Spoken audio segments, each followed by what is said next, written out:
Good morning, everybody. I think we have Senator Blumenthal remotely. Is that correct? Mr. Chairman. Is it okay, Senator Blumenthal, if we move forward?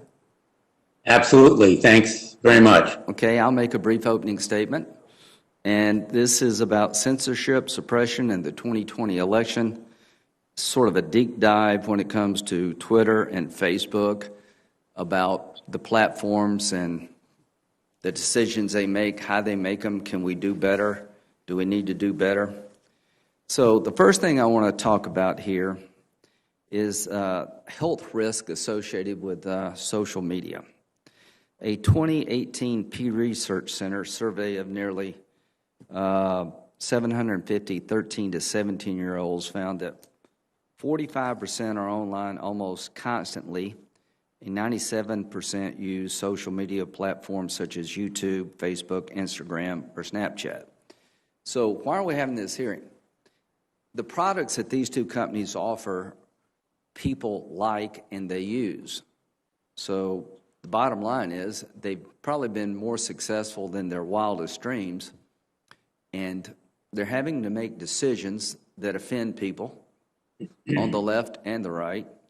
And what we're trying to do is look at Section 230 and to see if it needs to be modified or changed, because Section 230 basically allows social media platforms like Twitter and Facebook to pass on information without legal liability. If a newspaper does something you don't like, or you think they've slandered you in a certain way, you can sue them. If a news program does something that you think is out of line, even as a politician with a high bar, you can sue them. These companies have liability protection when it comes to the content that their users engage in. You can sue the person who gave the tweet, but you can't sue Twitter, who gave that person access to the world in terms of what they said. And we got to find a way to make sure that when Twitter and Facebook make a decision about what's reliable and what's not, what to keep up and what to take down, that there's transparency in the system, and I think Section 230 has to be changed because we can't get there from here without change. But in 2019, a study of more than 6,500 12 to 15-year-olds in the U.S. found that those who spent more than 3 hours a day using social media might be at heightened risk for mental health problems. Another study, 12,000 13 to 16-year-olds in England, found that using social media more than 3 times a day predicted poor mental health and well-being in teens. Other studies also have observed links between high levels of social media use, depression, or anxiety. The average millennial checks their phone 157 times daily. I don't know how a member of the Senate, I don't know where we fall. Social media is designed to sustain users' attention with a mix of good user interface design and psychology, creating an addictive mix for users. It's called the slot machine effect, a technique which utilizes a pull to refresh and scrolling mechanisms on news feeds similar to a slot machine. The like button, a feature to provide social validation through a positive feedback loop by measuring and comparing the number of likes a user's content obtains. Gamifying social interactions, employing gamification to engage users and keep them coming back. For example, streaks is the one causing the most concern, and using elongating red lines to display the number of days since 2 users interacted. Guess what these technologies do is try to keep us engaged. The more we engage the technology, the more advertising benefit to the company. Is that a good business practice? Maybe so. Does it create a health hazard over time? Something to look at. Now, the other aspect of this debate is, are these companies newspapers or their TV stations? Do they have the power of media organizations that have rules and regulations, and the current media platforms do not? There are rules about what a television station can do. There are rules about what a newspaper can do. And what I want to try to find out is, if you're not a newspaper at Twitter or Facebook, then why do you have editorial control over the New York Post? They decided, and maybe for a good reason, I don't know, that the New York Post articles about Hunter Biden needed to be flagged, excluded from distribution, or made hard to find. That, to me, seems like you're the ultimate editor. The editorial decision at the New York Post to run the story was overridden by Twitter and Facebook in different fashions to prevent its dissemination. Now, if that's not making an editorial decision, I don't know what would be. It's one thing when we do it in our private lives. Nikki Haley made a post about her concerns about mail-in balloting. It was flagged as something, a claim this hasn't been legitimized. Let me read it to you. The next question to ask is, why is it a crime to raise doubts about the Holocaust? Why should anyone who writes about such doubts be imprisoned while insulting the prophet is allowed? Now, that's the Ayatollah.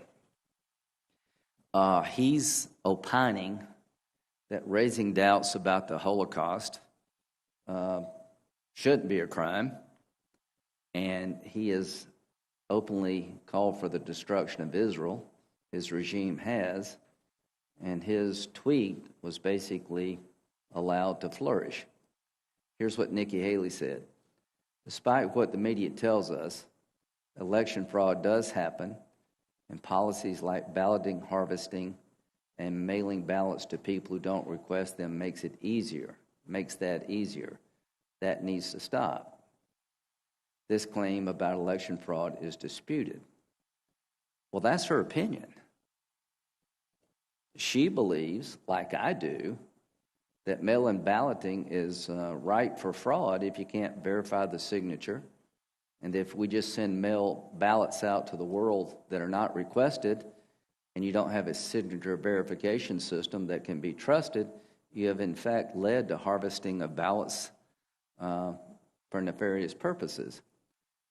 The question for us as a country, at what point do the decisions by these organizations cross a line?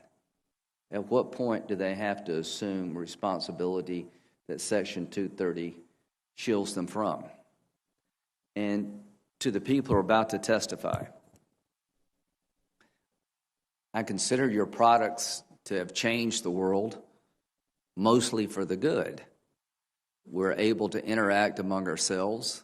We're able to talk to each other and share life experiences. We're able to, in real time, communicate to our neighbors and our friends and those who oppose us what we think with technology that just makes it instantaneous and can literally light up the world. Section 230 was developed to allow these technologies to flourish. Early on, if you could sue Twitter or Facebook for content on a Facebook posting or a tweet, and they were liable for what somebody else said or what they felt or did, then the company would have probably never been in existence. The companies are trying to help us deal with child pornography. We have the Earn It Act that to be able to maintain liability protections when it comes to sexual exploitation of media sites, social media sites, by sexual predators. This committee has passed a bill saying you can only maintain that liability protection if, in fact, you use best business practices. And that's where I think we need to be going. My hope is that we change Section 230 to incentivize social media platforms to come up with standards that are transparent and opaque, that will allow us to make judgments about their judgments, that the fact checkers be known, that the community standards, who sets them, what are their biases, and give some direction to these companies because they have almost an impossible task. They're literally trying to engage in telling us what's reliable and what's not based on cable news commentary or tweets from politicians or average citizens. Nobody in a free society has ever had that responsibility before. And the question is, how do you control that responsibility? I don't want the government to take over the job of telling America what tweets are legitimate and what are not. I don't want the government deciding what content to take up and put down. I think we're all in that category. But when you have companies that have the power of governments, have far more power than traditional media outlets, something has to give. And I'm hoping in this hearing today that we can find a baseline of agreement, that Section 230 needs to be changed, that my bias would be to allow the industry itself to develop best business practices to protect the sites against terrorism and child exploitation and other concerns, that we look at the business practices of these companies through a health prism, that some of their practices need to be modified because it can become addictive. You know, we thought tobacco was a good thing for a long time to the point that we sent it to our soldiers in combat. The more we realized about the addictive nature of tobacco, the more we changed our mind about telling the public about the product. So whether or not we do that with social media platforms, that these platforms can be addictive if used too often, I don't know if we need to go there, but I do know that Section 230, it exists today, is got to give. And I think there's Republican and Democrat concern about the power that's being used by social media outlets to tell us what we can see and what we can't, what's true and what's not. to the extent that Section 230, in my view, has to be rewritten. So that's the purpose of this hearing, is to find a way forward to bring about change. And when it comes to social media platforms in Section 230, change is going to come. With that, Senator Blumenthal. Thank you very, very much, Mr. Chairman, and thank you for having this hearing today. And I look forward to cooperating with you, not only in this hearing, but in the upcoming Congress on our Earn It bill, on other measures, because you're absolutely right. Change must come to social media. The fact is, we meet today in an unprecedented and precarious moment in American history. Daily, the president shocks our conscience and shakes the very foundations of our democracy using a powerful megaphone, social media.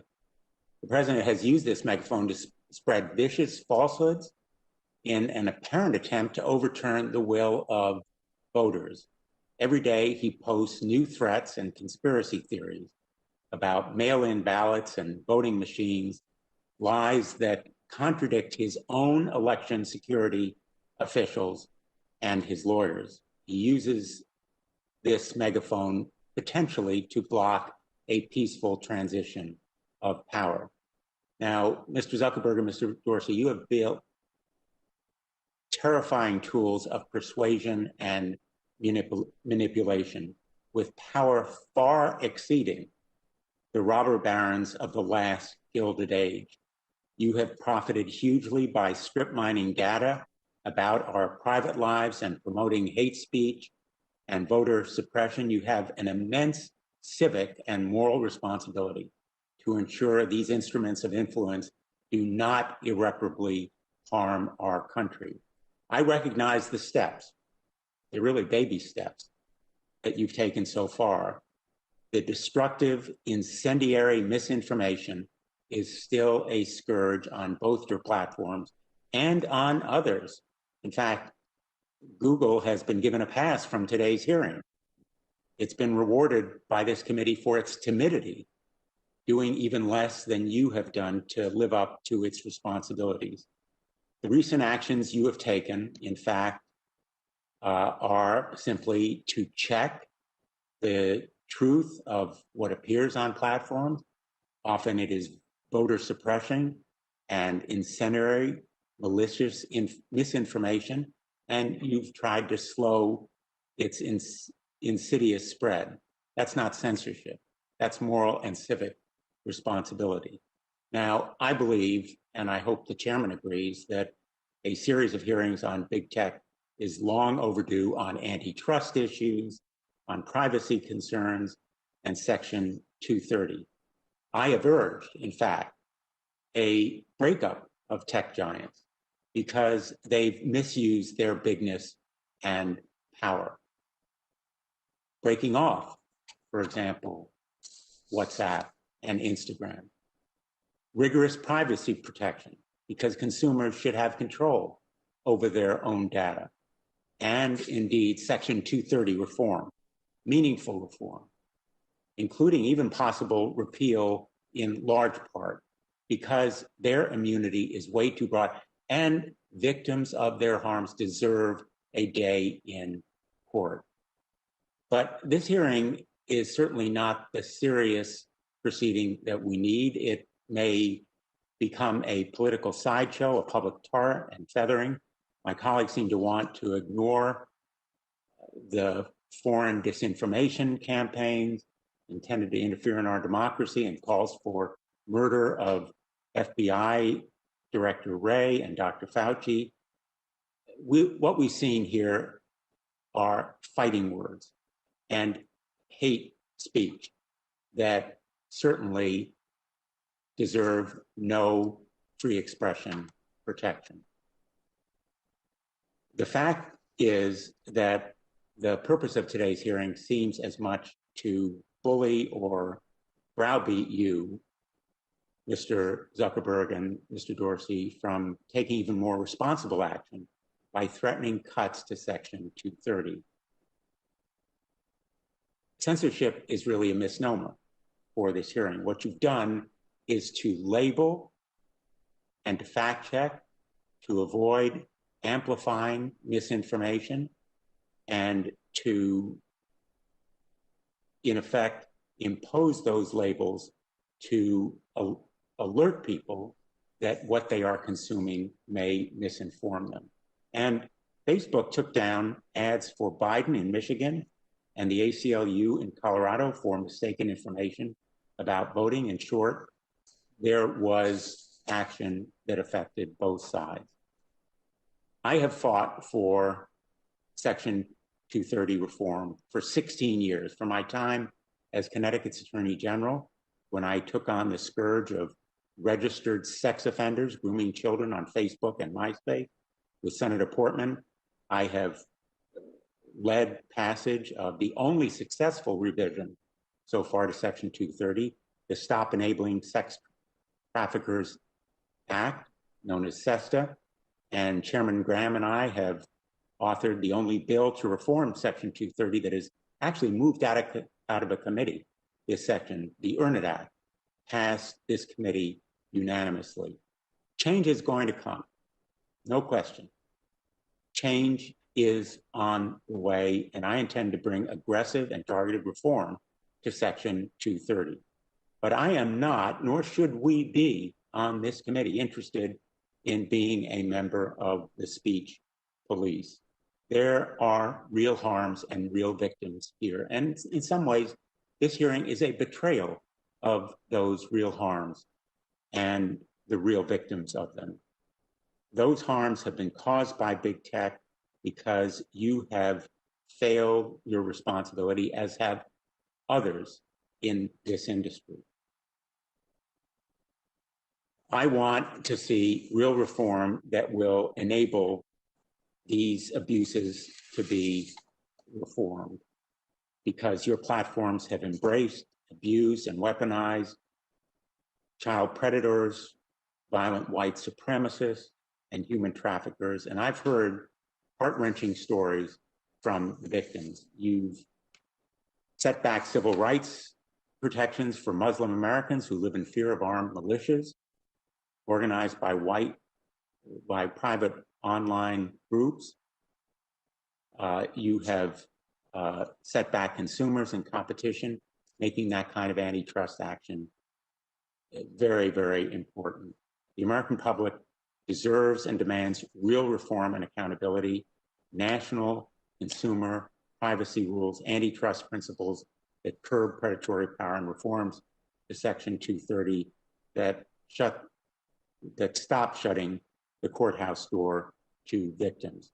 I look forward to an opportunity for real change, and I think you can meet this moment by putting your power and your money on the right side of history. Thanks, Mr. Chairman. Well, thank you. Lot to unpack there. Senator Blumenthal's been great to work with. I'll continue to work with you. If we keep control of the committee, Senator Grassley would be the chairman next year, and I would encourage him to have the hearings that Senator Blumenthal referenced, that this is an ongoing conversation to get it right to the extent that we can get it right. Mr. Dorsey from Twitter, are you with us, Mr. Dorsey? I am. You hear me? Thank you. The floor is yours. Thank you to the members of the Judiciary Committee for the opportunity to speak with the American people about Twitter and your concerns around censorship and suppression of a specific news article, and generally what we saw in the 2020 U.S. elections conversation. We were called here today because of an enforcement decision we made against the New York Post based on a policy we created in 2018 to prevent Twitter from being used to spread hacked materials. This resulted in us blocking people from sharing a New York Post article, publicly or privately. We made a quick interpretation, using no other evidence, that the materials in the article were obtained through hacking, and according to our policy, we blocked them from being spread. Upon further consideration, we admitted this action was wrong and corrected it within 24 hours. We informed the New York Post of our error and policy update and how to unlock their account by deleting the original violating tweet, which freed them to tweet the exact same content and news article again. They chose not to, instead insisting we reverse our enforcement action. We did not have a practice around retroactively overturning prior enforcements.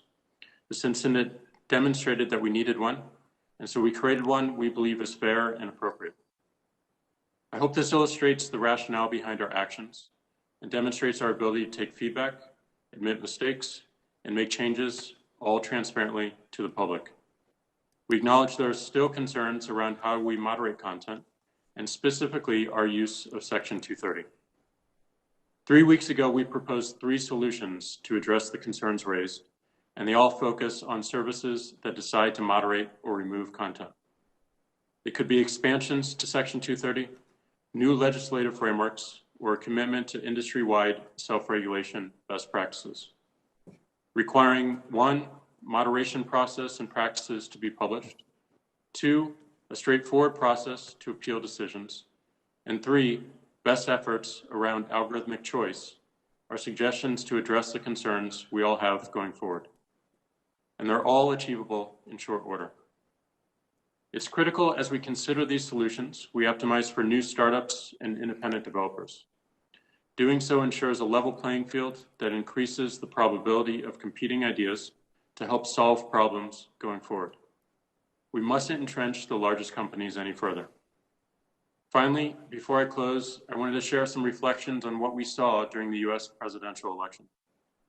We focused on addressing attempts to undermine civic integrity, providing informative context, and product changes to encourage greater conversation. We updated our civic integrity policy to address misleading or disputed information that undermines confidence in the election, causes voter intimidation or suppression or confusion about how to vote, or misrepresents affiliation or election outcomes. More than a year ago, the public asked us to offer additional context to help make potentially misleading information more apparent.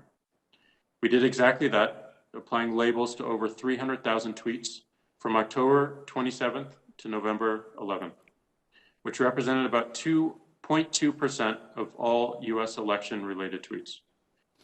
We also changed how our product works in order to help increase context and encourage more thoughtful consideration before tweets are shared broadly.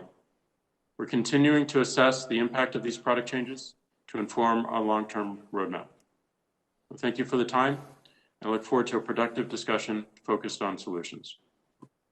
Thank you, Ms. Dorsey. Mr. Zuckerberg.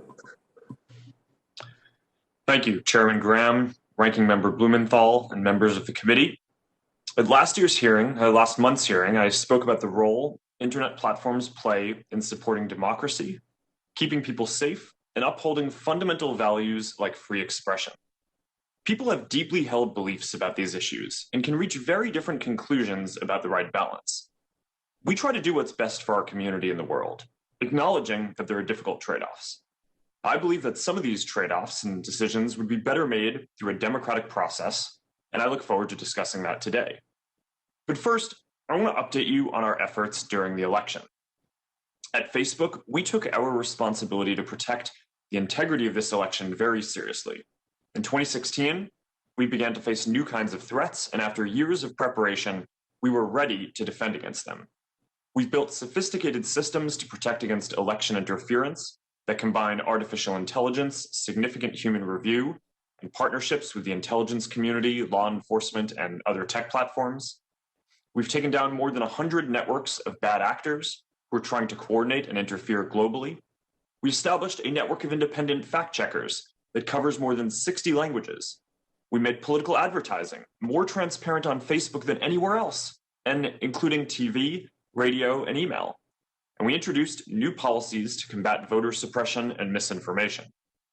Still, the pandemic created new challenges: how to handle misinformation about COVID and voting by mail, how to prepare people for the reality that results would take time, and how to handle if someone prematurely declared victory or refused to accept the result.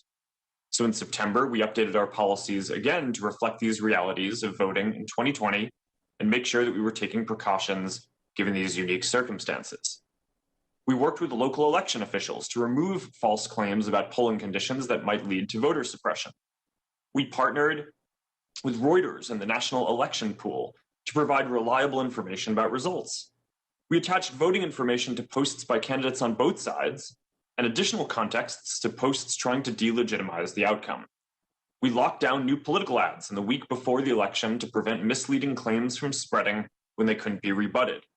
We strengthened our enforcement against militias and conspiracy networks like QAnon to prevent them from using our platforms to organize violence or civil unrest. Altogether, I believe this was the largest election integrity effort by any private company in recent times. This is what people expect of us. And I'm glad that from what we've seen so far, our systems performed well. But election interference remains an ongoing threat that will never fully be solved, so we continue to improve with each election. But our integrity work is really only half the story. We also ran an unprecedented civic engagement program to encourage people to take part in our democracy. We ran the largest voter information campaign in history. 140 million people visited our voting information center, including more than 33 million on election day alone. We estimate that we helped more than 4.5 million people register to vote and helped states recruit 100,000 poll workers. This was done in a transparent and nonpartisan way as part of our ongoing commitment to supporting the civic process. And on top of these efforts by Facebook, my wife Priscilla and I personally donated $400 million to support election officials around the country in making sure that they had the infrastructure they needed to enable everyone to vote safely during this pandemic. In my last testimony, I said that people would judge us by our performance during this election. And I believe that the full story is not only how we handled bad behavior on our platforms, but also how we encouraged civic engagement more broadly. I'm proud of the work we've done to support our democracy, and I look forward to discussing this. I also welcome the opportunity to discuss internet regulation. I believe we are well overdue to update the rules for the internet around content, elections, privacy, and data portability. There are important questions here, including who should be responsible for what people say online. For any system to work, I believe there needs to be a transparent process that people feel they can trust. And this will be difficult, especially since our country is so divided, but I believe it's the only way to address these issues for the long term. The challenges that we face are deeper than any one platform. They're about how we want to balance basic social equities that we all care about, like free expression, public safety, and privacy. This is why I believe we would benefit from clearer guidance from elected officials, and I look forward to discussing this today. Well, thank you both. We'll have one round and 7 minutes, but I'll, as always, try to be a little bit liberal with the time because it's a very important topic. So let's just get right into it. Mr. Dorsey, you can go first, then Mr. Zuckerberg. When you heard Senator Blumenthal's opening statement and mine, what did you get from it? Well, I think you pointed out that we are facing something that feels impossible. We are required to help increase the health of the public conversation, while at the same time ensuring that as many people as possible can participate. And in order to do so, we need to make policies so that people feel safe and they feel free to express themselves, to minimize threats of abuse, of harassment, of misleading information, of organized campaigns to artificially amplify or influence a particular conversation. And that policy creation, that enforcement is challenging, but also it is more or less opaque to the public. And that's where I think we have a gap. We have transparency around our policies. We do not have transparency around how we operate content moderation, the rationale behind it, the reasoning. And as we look forward, we have more and more of our decisions, of our operations, moving to algorithms, which have a difficult time explaining why they make decisions, bringing transparency around those decisions.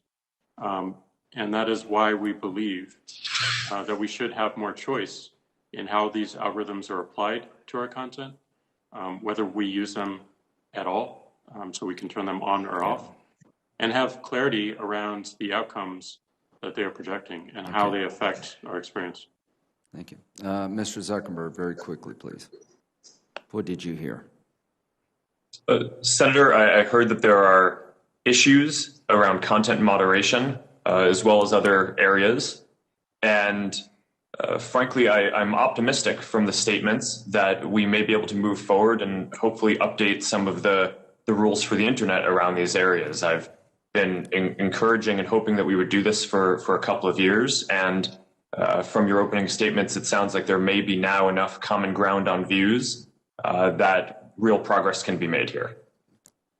So from my point of view, the question for us is, when it comes time to flag content as being reliable or not reliable, do either one of you believe that the government should do that?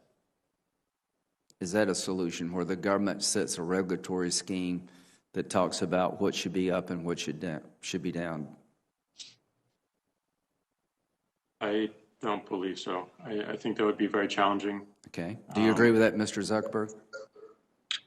Senator, for certain types of illegal content, I think it may be appropriate for there to be clear rules around that. But outside of clear harms, including things like child exploitation in areas like that, terrorism, I would agree with your sentiment that that's not something that government should be deciding on a piece of content by piece of content basis. So if we take the government out of the picture, at least in non-criminal areas, should we leave it up to the industry to come up with best business practices in terms of how to moderate content? I think that's best. I think we need to align around the problem that we're trying to solve. And there are many solutions to solving those problems, but I think we also have to focus our efforts on what is going to have the greatest impact. And we believe that the greatest impact is going to be found in how we deal with algorithms, how we use those algorithms, because they are responsible for showing us what we see or what we don't see. And there needs to be more choice in their use. Do you agree with that, Mr. Zuckerberg?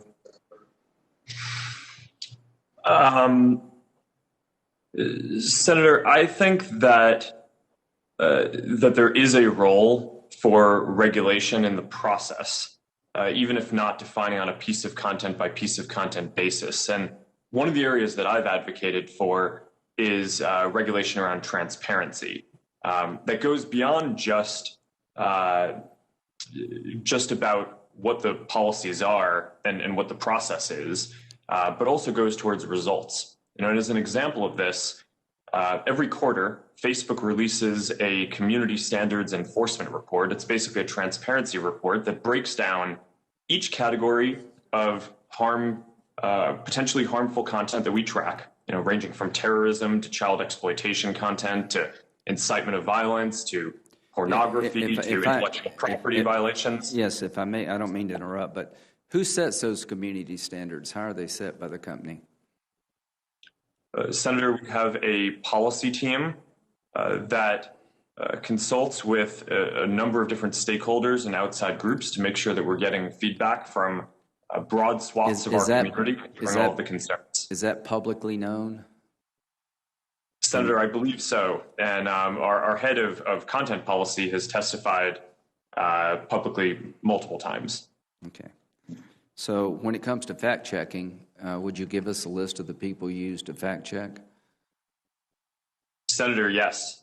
Okay. We work with a number of independent organizations that are accredited by the Poynter Institute, and they include Reuters, the Associated Press, Agence France Presse United States, USA Today, factcheck.org, Science Feedback, PolitiFact, Check Your Fact, Lead Stories, and The Dispatch in the United States. Okay, I think it's important for the public to know who sets community standards, how they're set, who does the fact checking, who you rely upon to do that. I think that would go a long way to people having a better understanding of the decisions you make.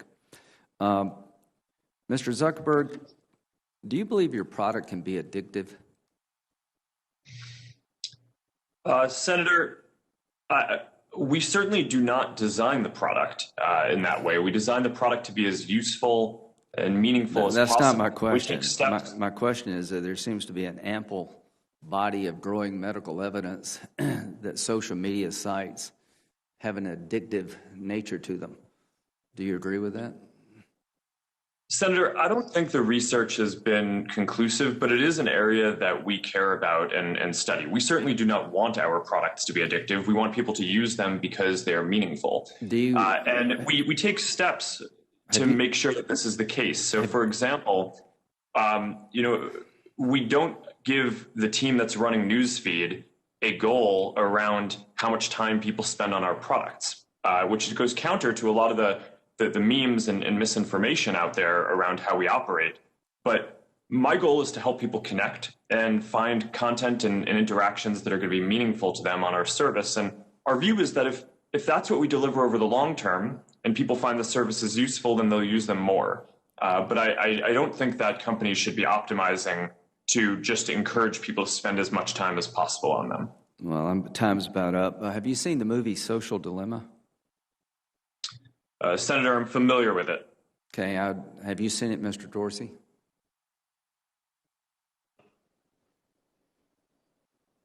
No, I have not. I would encourage both of you to see it. So here's what I think we're going to do on the committee over time, I hope, is to ask the question more directly, are these social media sites addictive? Do they have a public health component that needs to be addressed? For years, we thought tobacco was a great thing. We found out tobacco was not such a great thing. The medical science around these websites are becoming very concerning to me, particularly among children, and that you can manipulate how many times you watch. And you can set these media sites up so that people will constantly interact. So to both of you, I appreciate coming before the committee. We've got a long way to go. I don't think the government needs to regulate what we think or what we say, but we've got to up our game here. And I'll end with this last question. Do both of you support change to 230, reform of Section 230? Senator, I do. Mr. Dorsey? Yes. Thank you. Senator Blumenthal. Thanks, Mr. Chairman. Let me bring this down to very practical terms. We're in the middle of another election.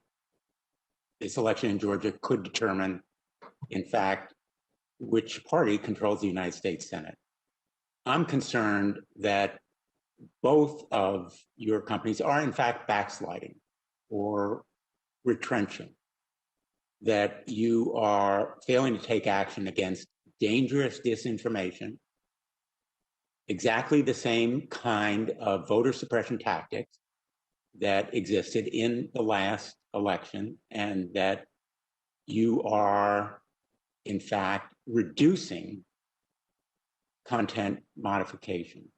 The fighting words and hate speech in the last election could inflame violence and send poll workers into hiding, discourage people from coming to the polls. We have to expect the same kinds of malign tactics. In fact, they are already visible, and I'm going to ask, Mr. Chairman, that these posts and tweets be entered into the record, if there's no objection, that are aimed at delegitimizing the election in January. My question to you is, will you commit to the same kind of robust content modification playbook in this coming election, including fact-checking, labeling, reducing the spread of misinformation, and other steps, even for politicians, in the runoff elections ahead?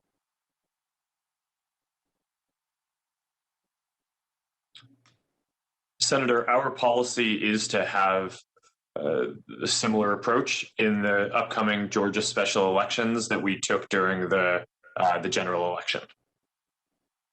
Mr. Dorsey? Yes, we do. We intend to learn from all of our experience with this election and bring all that learning going forward to make it more robust. During the past election, there was rampant disinformation on social media in Spanish-speaking sites repeating QAnon conspiracies and false claims of election rigging. In my view, you need to do better. Will you commit to taking steps to improve content modification for Spanish-speaking communities before the Georgia runoff? Senator, this is something that we are already working on and worked on ahead of the general election. We have multiple fact checkers who focus on the Spanish as a language, and we made sure that we translated our voter information center into Spanish, which we showed at the top of Facebook and Instagram to everyone who uses those products in Spanish in the U.S.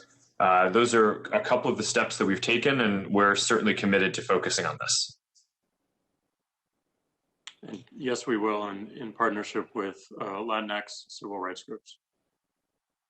I'd like to know, and perhaps you could submit to me within 1 week, what additional steps you're going to take, because this Georgia runoff is underway. And as I've indicated, I've seen a backsliding and retrenchment that is very deeply troubling, that have enabled the spread of this disinformation, the restarting of certain algorithms, for example, that promote or amplify misinformation is very, very troubling. And I think I want to know within a week what additional steps you're taking to enhance the efforts to stop this kind of amplification and spread. Let me ask about Facebook community standards, which ban language that, quote, incites or facilitates serious violence. As you know, on November 5th, Steve Bannon, in a Facebook Live video, called for beheadings of Dr. Fauci and FBI Director Wray for not acting more favorably toward President Trump. Twitter banned Bannon for these remarks. You removed the video, Mr. Zuckerberg, but on Thursday, you reportedly told Facebook employees that Bannon had not violated enough policies that he should be banned from Facebook. My question to you is, how many times has Steve Bannon allowed the call for the murder of government officials before Facebook suspends his account? Senator, as you say, the content in question did violate our policies, and we took it down. Having a content violation does not automatically mean your account gets taken down, and the number of strikes varies depending on the type of offense. So if people are posting terrorist content or child exploitation content, then the first time that they do it, then we will take down their account. For other things, it's multiple. I'd be happy to follow up afterwards. We try not to disclose these. Down his account? Sorry, I didn't hear that. Will you commit to taking down that account, Steve Bannon's account? Senator, no, that's not what our policies would suggest that we should do in this case. According to the internal records that are on the record now, leaked by NBC News, Facebook has removed fact checks and forgiven infractions for conservative pages and pundits such as Breitbart, Donald Trump Jr., Eric Trump, and Gateway Pundit, based on a fear of accusations of bias. Has Facebook avoided penalizing or fact-checking conservative pages that had violated its policies based on concerns of political bias and allegations of bias? Senator, no, we haven't done that. And I think that those reports mischaracterize the actions that we take. I'm not aware of any instance where we have overturned a fact check specifically. And certainly no action like that would be taken for the reasons that you're saying. What we do sometimes is apply some judgment on whether the repeat offender policies would render too harsh of a penalty, but that's different from overturning a specific fact check. and is not done for the reasons that you said. Well, I'm very concerned that, in fact, Facebook seems to have a record of making accommodations and caving to conservative pressure. And the president has tried to use an executive order on Section 230 to again bully or browbeat and exert pressure on you and others in this industry. They're, in effect, working the refs, and they're winning. Let me ask you about antitrust issues. In 2013, Facebook bought Onavo, which is a virtual private records network that claimed to protect users' privacy. In fact, Onavo's access to private information about its users provided Facebook with unparalleled ability to track potential competition. I want to know whether Facebook used data from Onavo when it decided to purchase WhatsApp in 2014. Senator, I believe that data from Onavo was one of the sources that the team looked at, but I don't think it would have taken using Onavo to understand that WhatsApp was a great product. And I don't think that was determinative in my decision to pursue that. Well, in fact, the House antitrust report says Onavo data was used to determine whether WhatsApp was, quote, killing Facebook Messenger, end quote. My time has almost expired, but let me just say finally that antitrust action by the Federal Trade Commission is long overdue. I believe that decisive action is necessary, including very likely breaking up Facebook as a remedy. All options ought to be on the table, including divestment of Instagram and WhatsApp. The FTC ought to impose strict conditions on how Facebook uses consumer data and competes with rivals, because the abuse of competition must end. Mr. Chairman, I ask that 3 letters from civil rights groups regarding disinformation and hate speech on Twitter, Facebook, and YouTube, and also a letter from a coalition of children's protection advocates on the Earn It Act and child sexual abuse material on digital platforms be entered into the record. Thank you both for being here today. Without objection, Senator Cornyn. Thank you, Mr. Chairman. Well, I'm glad to hear both of our witnesses today say that Section 230, that they are open to reform, because I think it's fair to say the internet has outgrown Section 230. And while we've made some modifications when it comes to terrorism and when it comes to child exploitation, I think there's more to do. But I think the question is going to be how this regulation is going to come to pass. I know there's some, including on this committee, who suggest that maybe we ought to create a private right of action so that individuals can sue over claims of violated rights on your platforms.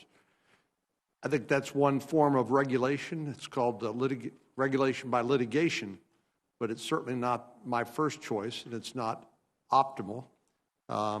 And I don't think it's something we ought to be embracing in the first instance. But I do think it's critical that each of you and your counterparts work with us to try to come up with something that will address the concerns.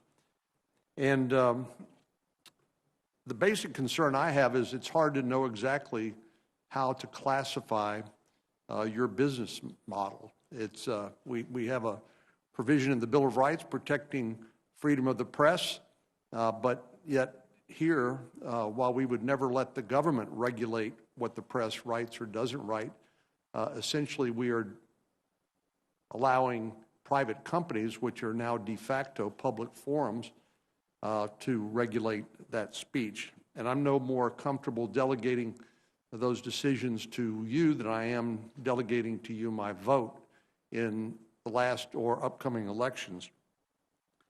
You know, Louis Brandeis famously said that the solution for bad speech is not less speech, it's more speech. And it seems to me like the practices that you are engaging in to tag, remove, and otherwise censor speech on your platforms violates that principle. And I'd like to know why that shouldn't be a better approach by allowing more speech rather than censoring what is perceived as bad speech. And then, as I think I've discussed with you, Mr. Zuckerberg, I think we're all sort of struggling to come up with what the appropriate analogy here is to your business model. We know as newspapers have become less profitable and many of them gone out of business, there's been consolidation in the news media. There is a proliferation of cable TV shows and people being able to get information through a variety of sources, but there's no Walter Cronkite or the big TV networks that with the trusted anchor person who people have confidence in, that they will shoot with them straight. And so I know it's a very difficult thing to manage, but I would just encourage both of you not to wait for the lawsuits. We saw what happened to Microsoft. I think Bill Gates said that was one of his biggest mistakes, failing to engage with some of the antitrust concerns when it came to Microsoft, and he learned that the hard way. And I think there is a better way for the American people, and that's if we work on this together. Mr. Zuckerberg, I believe that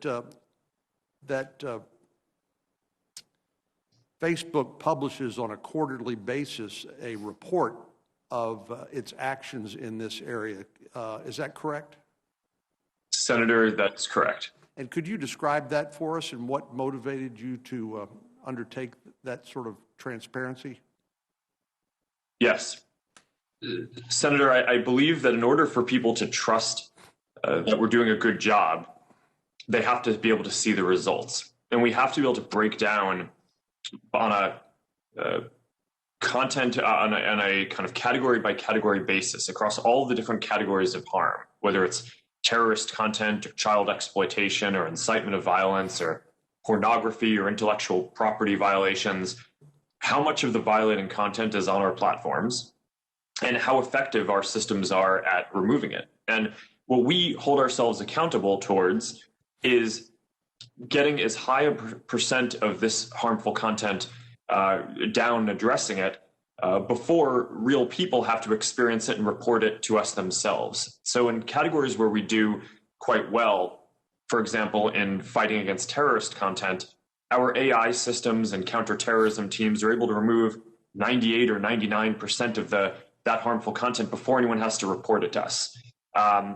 In other categories, it's more challenging and we're still making more progress. But I think that as part of a regulatory framework here, it would be good if every company had to issue a transparency report outlining what they're seeing on their platforms and the results and effectiveness of their content moderation systems. So that way, the people who are responsible for holding all of us accountable, whether it's journalists, Congress, academics, could have an apples to apples comparison about how all the different companies are doing, and potentially, as part of a law, require that companies even maintain a certain level of effectiveness. Thank you. Mr. Dorsey, when Twitter decided to take down the story, the New York Post story on Hunter Biden's laptop, did you do that under your terms of service, or did you do it under some other claim of authority? We did it under our terms of service, which, as you know, everyone agrees to when they sign up for Twitter. And this was a policy around distribution of hacked materials. We did not want Twitter to be a distribution point for hacked materials. Well, you do realize that by taking down that story, you probably gave it more prominence and more visibility than it ever would have gotten had you left it alone. We realize that, and we recognize it as a mistake that we made, both in terms of the intention of the policy and also the enforcement action of not allowing people to share it publicly or privately, which is why we corrected it within 24 hours. And Mr. Dorsey, Why isn't Justice Brandeis's formulation in Whitney versus California, why shouldn't that apply to the internet platforms like yours? In other words, the cure for bad speech is not censorship, it's more speech. Why wouldn't that principle apply to Twitter? I think it does apply. All of our policies are focused on encouraging more speech. What we saw and what the market told us was that people would not put up with abuse, harassment, and misleading information that would cause offline harm. And they would leave our service because of it. So our intention is to create clear policy, clear enforcement that enables people to feel that they can express themselves on our service and ultimately trust it. So it was a business decision. It was a business decision. Thank you. Senator Feinstein.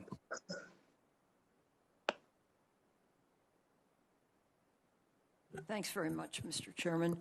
Mr. Dorsey, in recent hearings before the Senate Commerce Committee, you said, I think, that Twitter has a policy against misinformation relating to civic integrity. President Trump and his allies have tweeted hundreds of false claims about the 2020 election. Trump has falsely claimed victory and alleged widespread voter fraud. So here's the question. Does misinformation about the results of an election and voter fraud relate to civic integrity? Why or why not? Yes, it does, and we label those tweets when the election has not been called yet, or multiple sources have called it differently. I'm sorry, I didn't understand that. Did you say you have been able to tweet? No, we have labeled the tweets that would indicate a different result in the election, called by multiple sources. I see. At what point was that done? Throughout the period, October 11th to up till today. So when the tweet was initially came in, how long was it before you, quote, updated it? We didn't update it. We put a label on it pointing to the broader conversation. Our goal is to connect people with more information around what's happening with the election. And that was, and that occurred anywhere from 5 minutes to 30 minutes, but as quickly as we can. Thank you. Is 30 minutes the maximum time? I don't know. We can get you that information. Would we'll you? follow up. I'm interested in this. Does misinformation about the results of an election and voter fraud relate to civic integrity? Why or why not? Yes, it does, and we also label those tweets that would indicate whether fraud was happening. And again, we connect those to larger conversations on the platform. So we want to provide context here. That is our goal: providing more context, providing more information. Okay, now a specific question, and I'm not sure actually what the answer to this should be, but on November 7, President Trump tweeted, and I quote, "I won this election by a lot," end quote. Obviously, that's not true. President Trump lost the election. The warning label that Twitter has applied to the tweet says, and I quote, "Official sources may not have called the race when this was tweeted," end quote. Do you believe that label goes far enough to prevent the tweet's harms when the tweet is still visible and not accurate? I do, because it's not just the surface level label. It points to a collection of news articles, of information and conversation that gives you an expansion on what's happening with the election. I guess you see, my concerns are that these tweets arouse people. And it seems to me that the entity that runs this operation ought to have an understanding that when there is a major situation, that the tweets can play a unique role in either reassuring or stirring people up to unacceptable levels. Could you comment on that? Well, I agree in spirit. I mean, our policy is focused on misleading information around the election and the civic process to provide greater context, to provide additive information so that people can make decisions around what's happening within the election. And that is three phases. That's the run up to the election, that's election day, and also the phase we're in right now, post-election. So our policies and enforcement are focused on providing more information, more context to people in those three phases. Well, let me give you a specific. On November 7, President Trump tweeted this: "I won this election by a lot." End quote. That's obviously not true. President Trump lost the election. The warning label that Twitter has applied to the tweet says, and I quote, "Official sources may not have called the race when this was tweeted," end quote. Now, here's the question. Does that label do enough to prevent the tweet's harms when the tweet is still visible and is not accurate? I believe it's really important that we show people a broader context, and that is the intention of the label. It is not just text below a tweet. It is a link to connect to a much larger conversation and news articles across the spectrum. Well, give me an example. What would have to happen before the situation would warrant a stronger response? Well, we did have stronger responses during Election Day and the week after, where we did put an interstitial, meaning that you had to click through to see the content of the tweet, and it limited spread for anything that went against our civic integrity policy, including premature calls to election results. Well, let me give you one more. On November 12, President Trump tweeted a conspiracy theory that 2.7 million votes for him were deleted. The warning label that Twitter has applied to that tweet said, quote, "This claim about election fraud is disputed." Now, here's the question, and I think it is a tough issue. Do you believe this label does enough to prevent the tweet's harms? When the tweet is still visible, it's a highly emotional situation, but the tweet has no factual basis. But the tweet has a link to more information, to more conversation, and more context that informs the situation, what's happening. So I do believe that connecting people to the larger conversation, giving them more context, is the right path here. But they have to move to solicit that contact, right? It's not contained as an addendum to the original tweet. The label is an addendum to the original tweet, and if you tap on it or click it, you will go to an expansion of the information. I see. Can I ask a question, Mr. Zuckerberg? Is he? Yes, you may. If you one Thank more, you. if that'd be okay. Mr. Zuckerberg, at the recent hearing before the Senate Commerce Committee, you said that Facebook has a, quote, policy in place that prevents any candidate, end quote, from, quote, trying to delegitimize the result of the election, end quote. But the hashtags steal the vote and voter fraud garnered more than 300,000 interactions on your platform in the hours after Mr. Trump falsely declared victory. So here's the question. Do you believe Facebook did enough to prevent Trump's efforts to delegitimize the election result? If so, why have you reached that conclusion?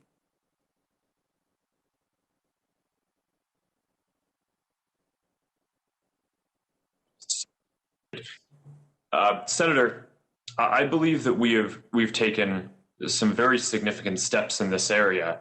Not just the adding additional context to specific posts and making it so that when people search for different hashtags, we show additional information, But we also took the unprecedented step of putting the Voter Information Center at the top of Facebook and Instagram for everyone in the US that showed them reliable information about the election, including partnering with organizations like Reuters and the National Election Pool to show them accurate information about the results of the election. So all taken together, I think that we really went quite far in terms of helping to distribute reliable and accurate information about what was going on during this election. Okay, let me give you one more along this line. After President Trump falsely claimed that the election was being stolen, a group called Stop the Steal was started on Facebook. It grew to more than 300,000 users in less than a day, making it one of the fastest growing groups, I understand, in Facebook history. You shut the group down, but substantial damage already had been done. Trump supporters, some of them armed with assault weapons, held Stop the Steal rallies outside election offices. In Philadelphia, 2 armed supporters who had traveled from Virginia were arrested on their way to the city's vote counting center. Here's the question, and this is a tough one. What are your concerns about the spread of misinformation, no matter how innocent it is, or it is not innocent, like Trump's claims about the election, that they may incite violence? Senator, I'm very worried about this, especially any misinformation or content that could incite violence. And during such a volatile period like this, one of our top priorities is making sure that people don't use our platform to organize any violence or civil unrest. And that was the basis under which we took that group, because there were a number of members who were posting potentially violent or encouraging violent comments that violated our policies. We also have broader policies in place around trying to slow the spread of misinformation more broadly, even when it's not going to lead to some kind of violence or imminent harm. And that's why we've created this independent fact-checking program where we work with more than 80 partners around the world to help do fact-checking, because people in our community have told us they don't want to see misinformation, but they also don't want us to be deciding what is true and false. So we've taken the step of building this program, which I believe is more sophisticated than what anyone else in our industry has. So I'm very focused on these issues. Well, I'm happy to hear that, because I'm really struck by it, that people armed with assault weapons as a product of a tweet could rally outside an election office. And I think it's really a serious issue that needs to be considered. And there need to be, once you signal that and people respond to it, it has to be in some way abated or some way pointed out or restructured on the internet itself. Now, can you respond to that? Senator Feinstein, I hate to, we're almost double the time. Could we? I'm sorry. That's all right. We're going to have a vote come up, and I apologize. Senator Lee. Thank you, Mr. Chairman.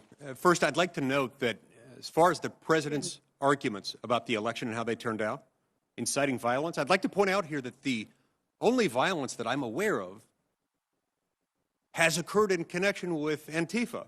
Antifa's response to pro-Trump peaceful rally attenders. So I don't quite understand that. Maybe we'll have a chance to dwell on that more in a minute. But first, I want to talk a little bit about federal law, existing federal law, and what it requires. Section 5 of the Federal Trade Commission Act prohibits businesses from engaging in unfair or deceptive trade practices. Compliance with this particular law requires that there be some consistency between what a company represents as their practices and their products and what they actually are. In other words, you can't sell one thing and provide another under the guise of providing something different than what's being sold. Both Twitter and Facebook represent and have represented for years to their users, their customers, that they take a neutral approach to election content moderation. However, as we've heard today, and as we will continue to hear today and into the foreseeable future, there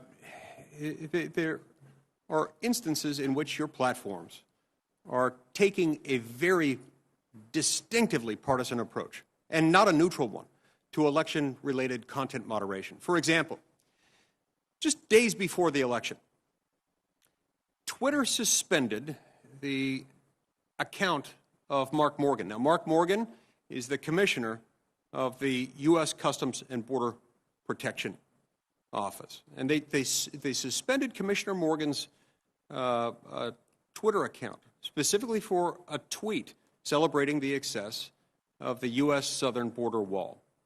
Apparently, Commissioner Morgan's tweet, his comments about the border wall, violated Twitter platform rules governing what it calls hateful conduct. Now, I've read the offending post, and the offending post from Commissioner Mark Morgan reads as follows.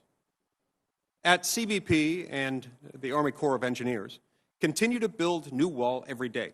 Every mile helps us stop gang members, murderers, sexual predators, and drugs from entering our country. It's a fact. Walls work.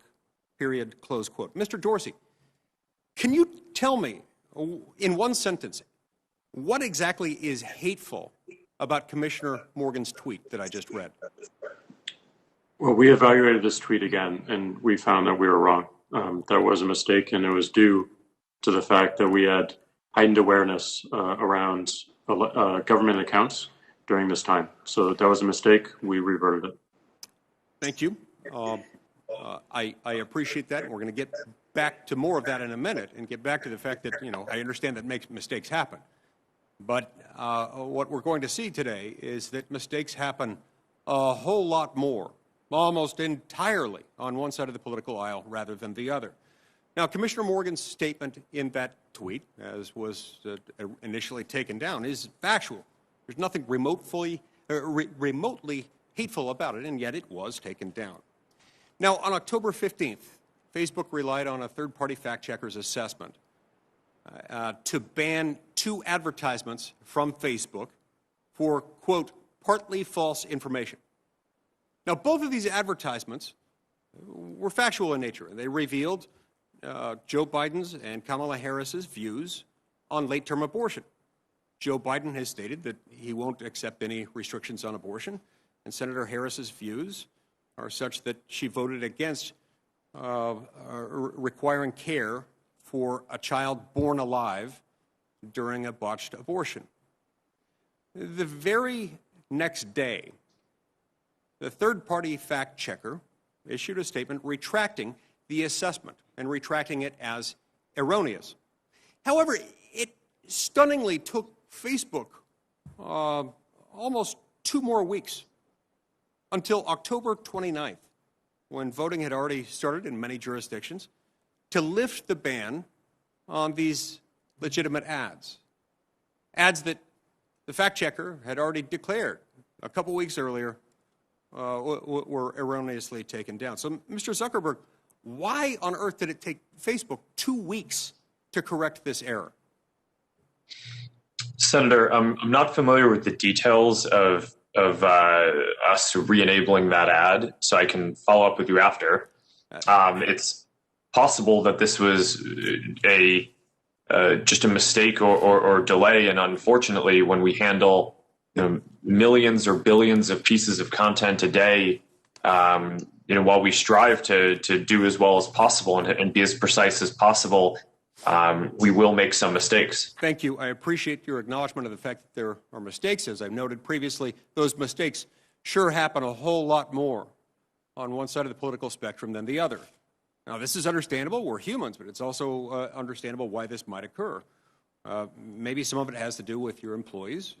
92.83% of Facebook employees who donated to federal candidates gave to Democrats. At Twitter, it's even more stark than that, as if it could get much more stark, but 99.3% of Twitter employees who donated to federal candidates gave to Democrats. And so these mistakes, they may be mistakes, but they're mistakes that rhyme. They may not repeat themselves, but they rhyme. And the consistent theme happens to be Republicans, conservatives, and pro-life activists. Now, I'd like to ask both of you, is there a list of every user or every content creator who has been deplatformed or had their content's reach altered or have had some other adverse action taken by either Facebook or Twitter altered? Is there some list that identifies each user for which that has happened? Mr. Zuckerberg, let's hear from you. Just a yes or no question. Does such a list exist? Senator, I'm not aware of anything like that existing. Mr. Dorsey, how about you? Not exactly sure what you're asking, but Yeah. we certainly. Simple question. Do you have a list of people, your users or content creators, who have had some adverse action taken against them, either being deplatformed or having their reach altered or something because of the content of their posts? Well, certainly whenever we take an action, it's recorded somewhere in a database, but I'm not sure if that's your intent. No, that's helpful. So what I'm hearing from both of you is that while there may not be an actual list, and I'd like you both to check to see if such a list exists, but even if there isn't, there is a de facto list because you have within your databases records of occasions when this has occurred. And so I'd like to ask both of you, if such a list exists, please send it to me. I'd like to see it. If such a list does not exist, you certainly do have the data necessary in order to generate some, and I request as a member of this committee that you generate such a list and provide it to me. Thank you very much, Mr. Chairman.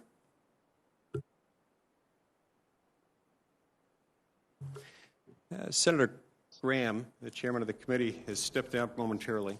I've been directed to recess the hearing momentarily so that we can go and vote, and then we will pick up back here in just a few minutes.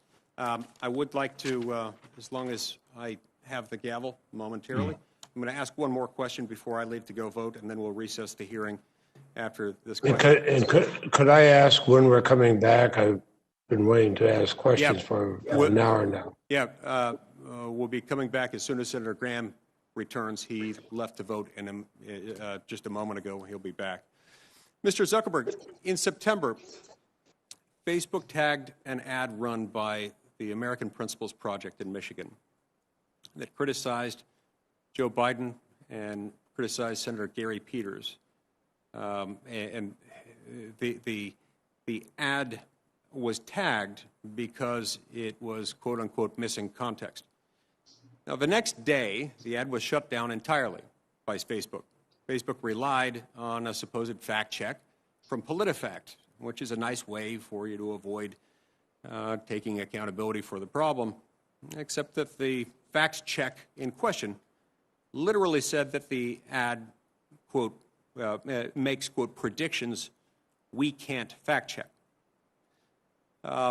Apparently, this had to do with lacking context. So when did lacking context become a new standard for political ads? I mean, all political ads, all ads in general, but certainly all political ads lack context. Ben Sasse just finished a resounding victory in Nebraska. And I haven't seen his TV ads, but I'm sure they're brilliant. This guy's made for television. He's with or without the beard. And I'm sure his ads didn't say, Ben Sasse, great senator, but not that great of a hockey player. Or there is always context that is lacked out, that is lacking, left out in any advertisement. So what does that mean? And have you applied the missing context label to any Democratic ads, a single one that you can identify? Senator, I'm not familiar with that specific standard, but as kind of a background on the fact-checking program, the basis of this is that we have heard resoundingly from our community that people do not want to see misinformation and believe that it is a problem. But people also believe that they do not want Facebook to be the arbiter of truth in deciding everything that is true and false. And for what it's worth, I strongly agree with that. And I do not think it is the right thing for us to assume that role. So within those bounds, we've tried to create a fact-checking program that works with independent third parties who have been accredited by the Poynter Institute for Journalism, which I think is widely respected, and we give those fact checkers the latitude to determine whether ads or other content on our service is accurate, and if not, we apply some demotions or we prevent them from being run as ads. I can follow up in more detail afterwards on the specifics of your questions, since I'm not as familiar with them right now. I would appreciate that very much if you'd be willing to do that, because it's not only inconsistent with logic and with what the standards that apply in every other advertising context that I'm familiar with. It's also inconsistent with what Facebook itself does. Just to give you some context for that, while we're talking about missing context, I recently posted something about the election on Facebook. And my Facebook post was almost immediately tagged with the following, quote, "Election officials say that voter fraud, which is historically rare, has not affected the outcome in this election. They have confirmed that mail-in voting was conducted in accordance with state voting rules," close quote. Now, I find this a little disturbing. The tag, to me, sounds a whole lot more like state-run media announcing the party line rather than a neutral company, as it purports to be, running an open online forum. This kind of editorializing insulates people from the truth, and it insinuates that anyone concerned about voter fraud must be crazy. It also states it as if it were an irrefutable, neutral, objective fact. Now, maybe these kinds of concerns are out of the mainstream in Palo Alto, but they're not out of the mainstream with the rest of America. And I have to reiterate, I hope this kind of manipulation wasn't intentional, but it's getting harder and harder for me to accept the premise that it could be anything but intentional. And if it was intentional, it's yet more evidence that Facebook's actions surrounding this election are incongruent with the promises that you've made to your own users. And that's a problem. Consistent with the directions I've been given by Chairman Graham, we're now going to recess. I predict we'll be in recess for no more than 10 or 15 minutes until Chairman Graham returns. We stand in recess.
The committee will come to order. Senator Leahy.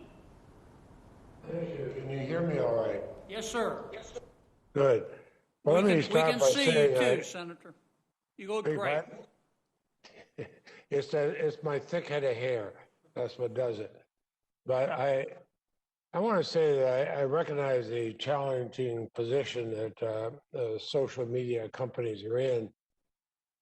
You know, your platforms host much of the news that America and actually the world use to stay informed.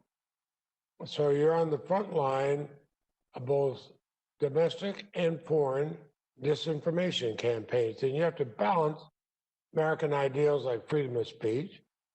You have to limit hate speech. You have to limit dangerous misinformation. That's a significant challenge. I saw one of the people who came here to demonstrate last weekend in Washington saying they were there because they had found out that China had 1 minute before the polls closed dumped millions of votes for Joe Biden. And somebody said, well, what do you mean? They said, well, it was on the internet. It's got to be accurate.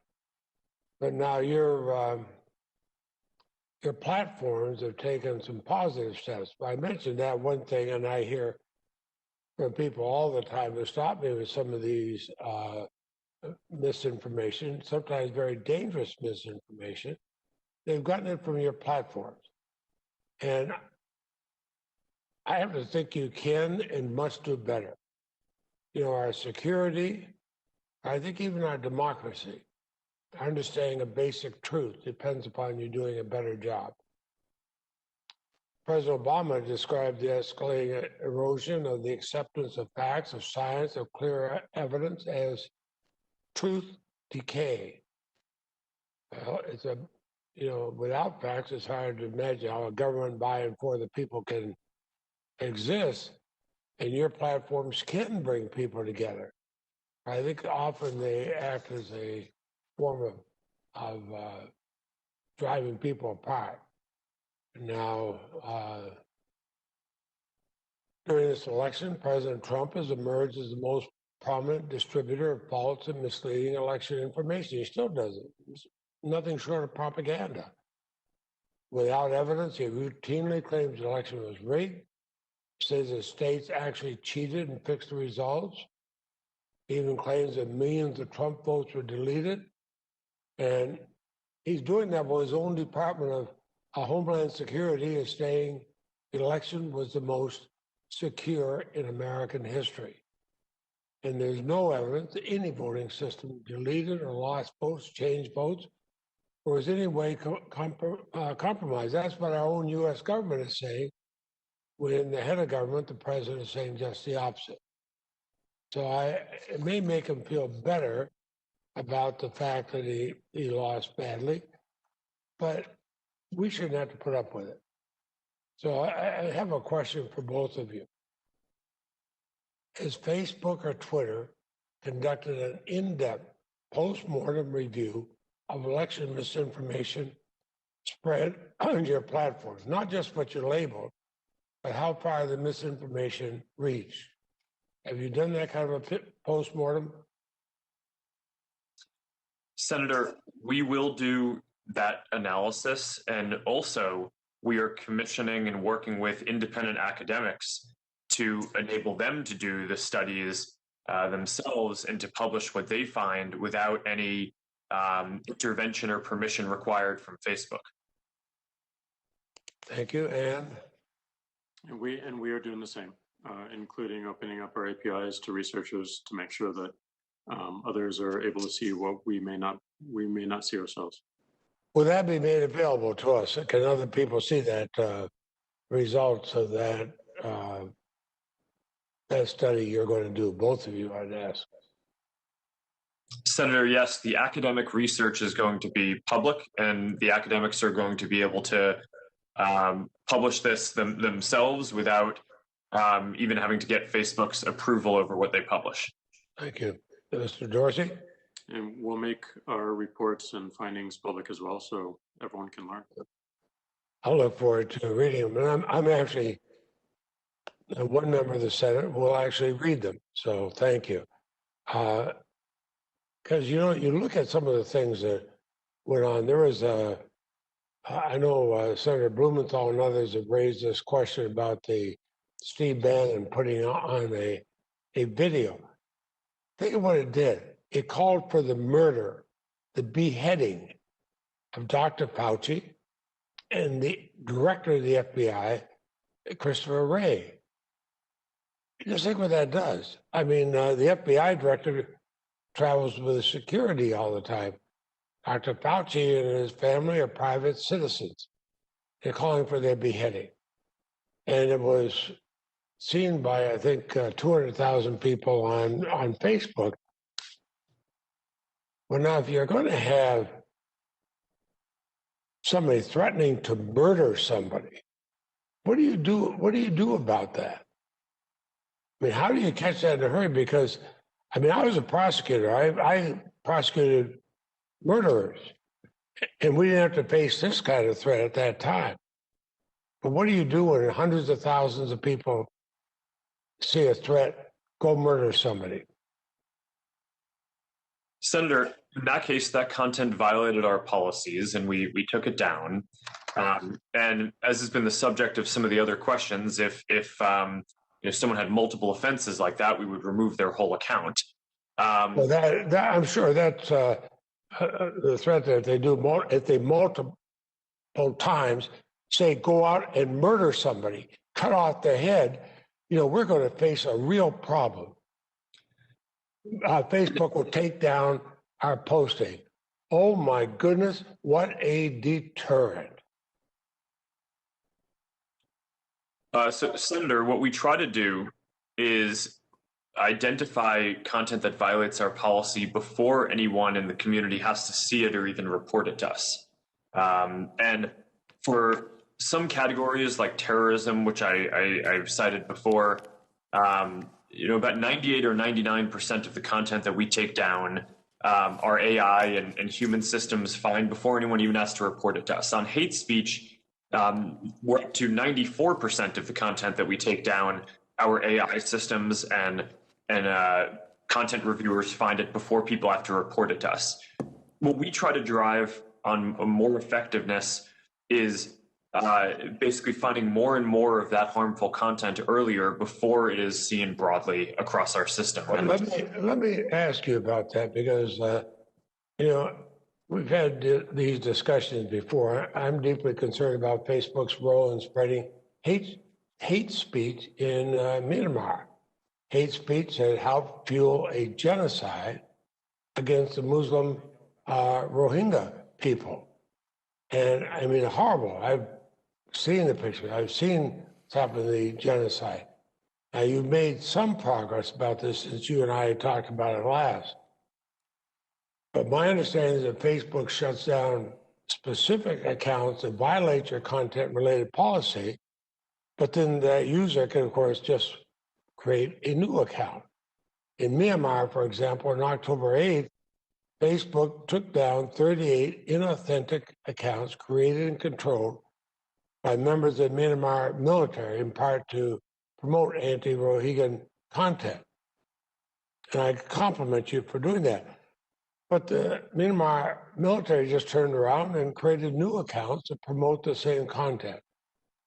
So in some way, you got a whack-a-mole problem here.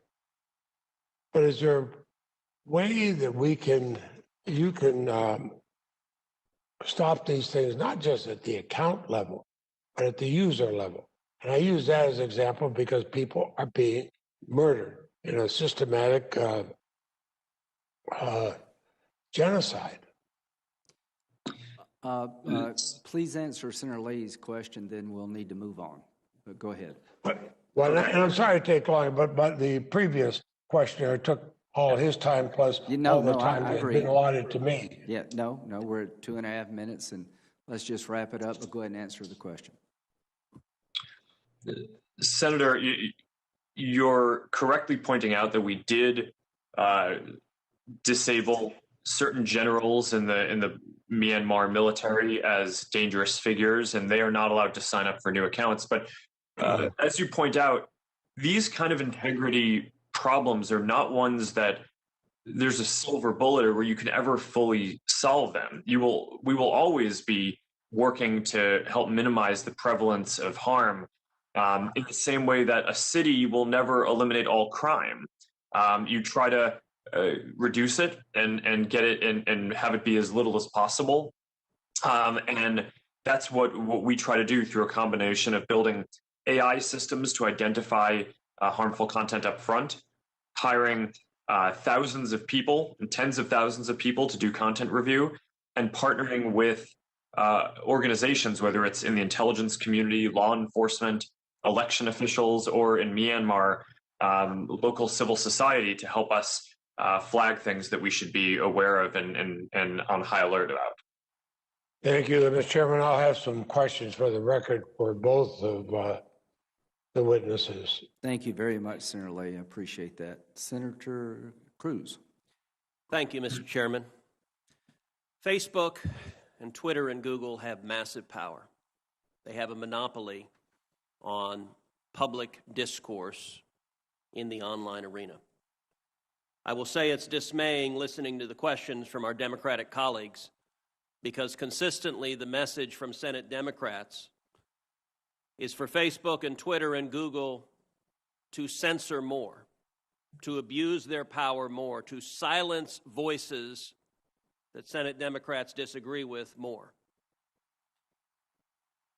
That is very dangerous if we want to maintain a free and fair democracy, if we want to maintain free speech. There was a time when Democrats embraced and defended the principles of free speech. There was a time when Democrats embraced and defended the principles of a free press. And yet there's an absolute silence from Democrats speaking up for the press outlets censored by big tech. There's an absolute silence for Democrats speaking out for the citizens silenced by big tech. Instead, there is a demand: use even more power to silence dissent. And that's a totalitarian instinct that I think is very dangerous. At the same time that big tech exercises massive power, it also enjoys massive corporate welfare through the effect of Section 230, a special immunity from liability that nobody else gets. Congress has given big tech, in effect, a subsidy while they become some of the wealthiest corporations on the face of the planet. Mr. Dorsey, I want to focus primarily on Twitter and ask you initially, is Twitter a publisher? Is Twitter a publisher? Yes. No, we are not. We distribute information. So what is a publisher?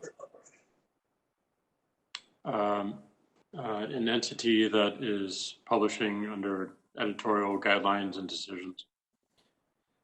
Well, your answer happens to be contrary to the text of federal statute, particular Section 230, which defines an information content provider as any person or entity that is responsible in whole or in part for the creation or development of information provided through the internet or any other interactive computer service. Let me ask you, was Twitter being a publisher when it censored the New York Post?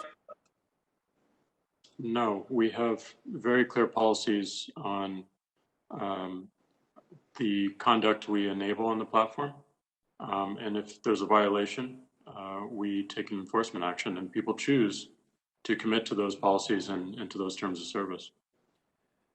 Except your policies are applied in a partisan and selective manner. You claim it was hacked materials, and yet you didn't block the distribution of the New York Times story that alleged to talk about President Trump's tax returns, even though a federal statute makes it a crime to distribute someone's tax returns without their consent. You didn't block any of that discussion, did you?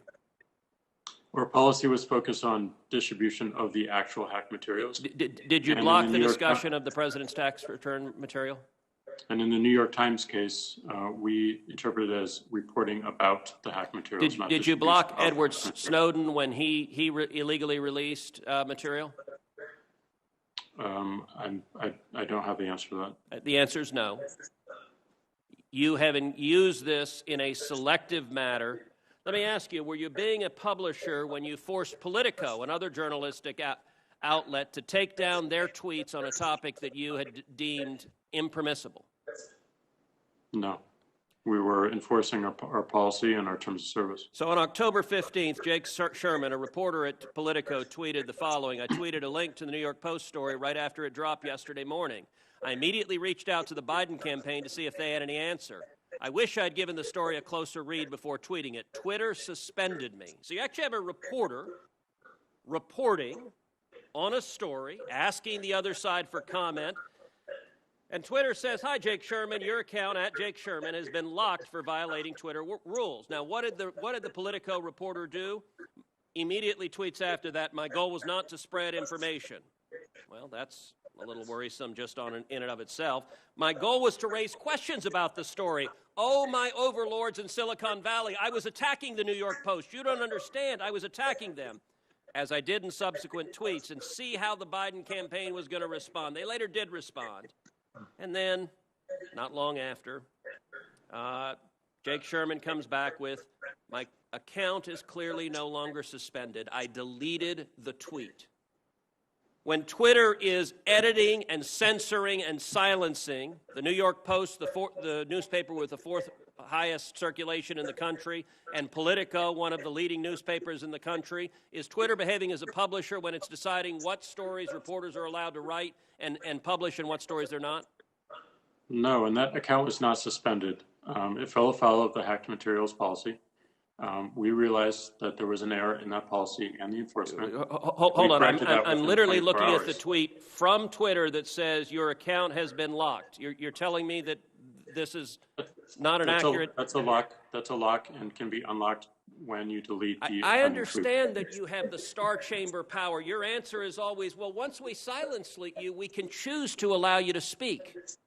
But you are engaged in publishing decisions. Let me shift to a different topic. Mr. Dorsey, does voter fraud exist? I don't know for certain. Are you an expert in voter fraud? No, I'm not.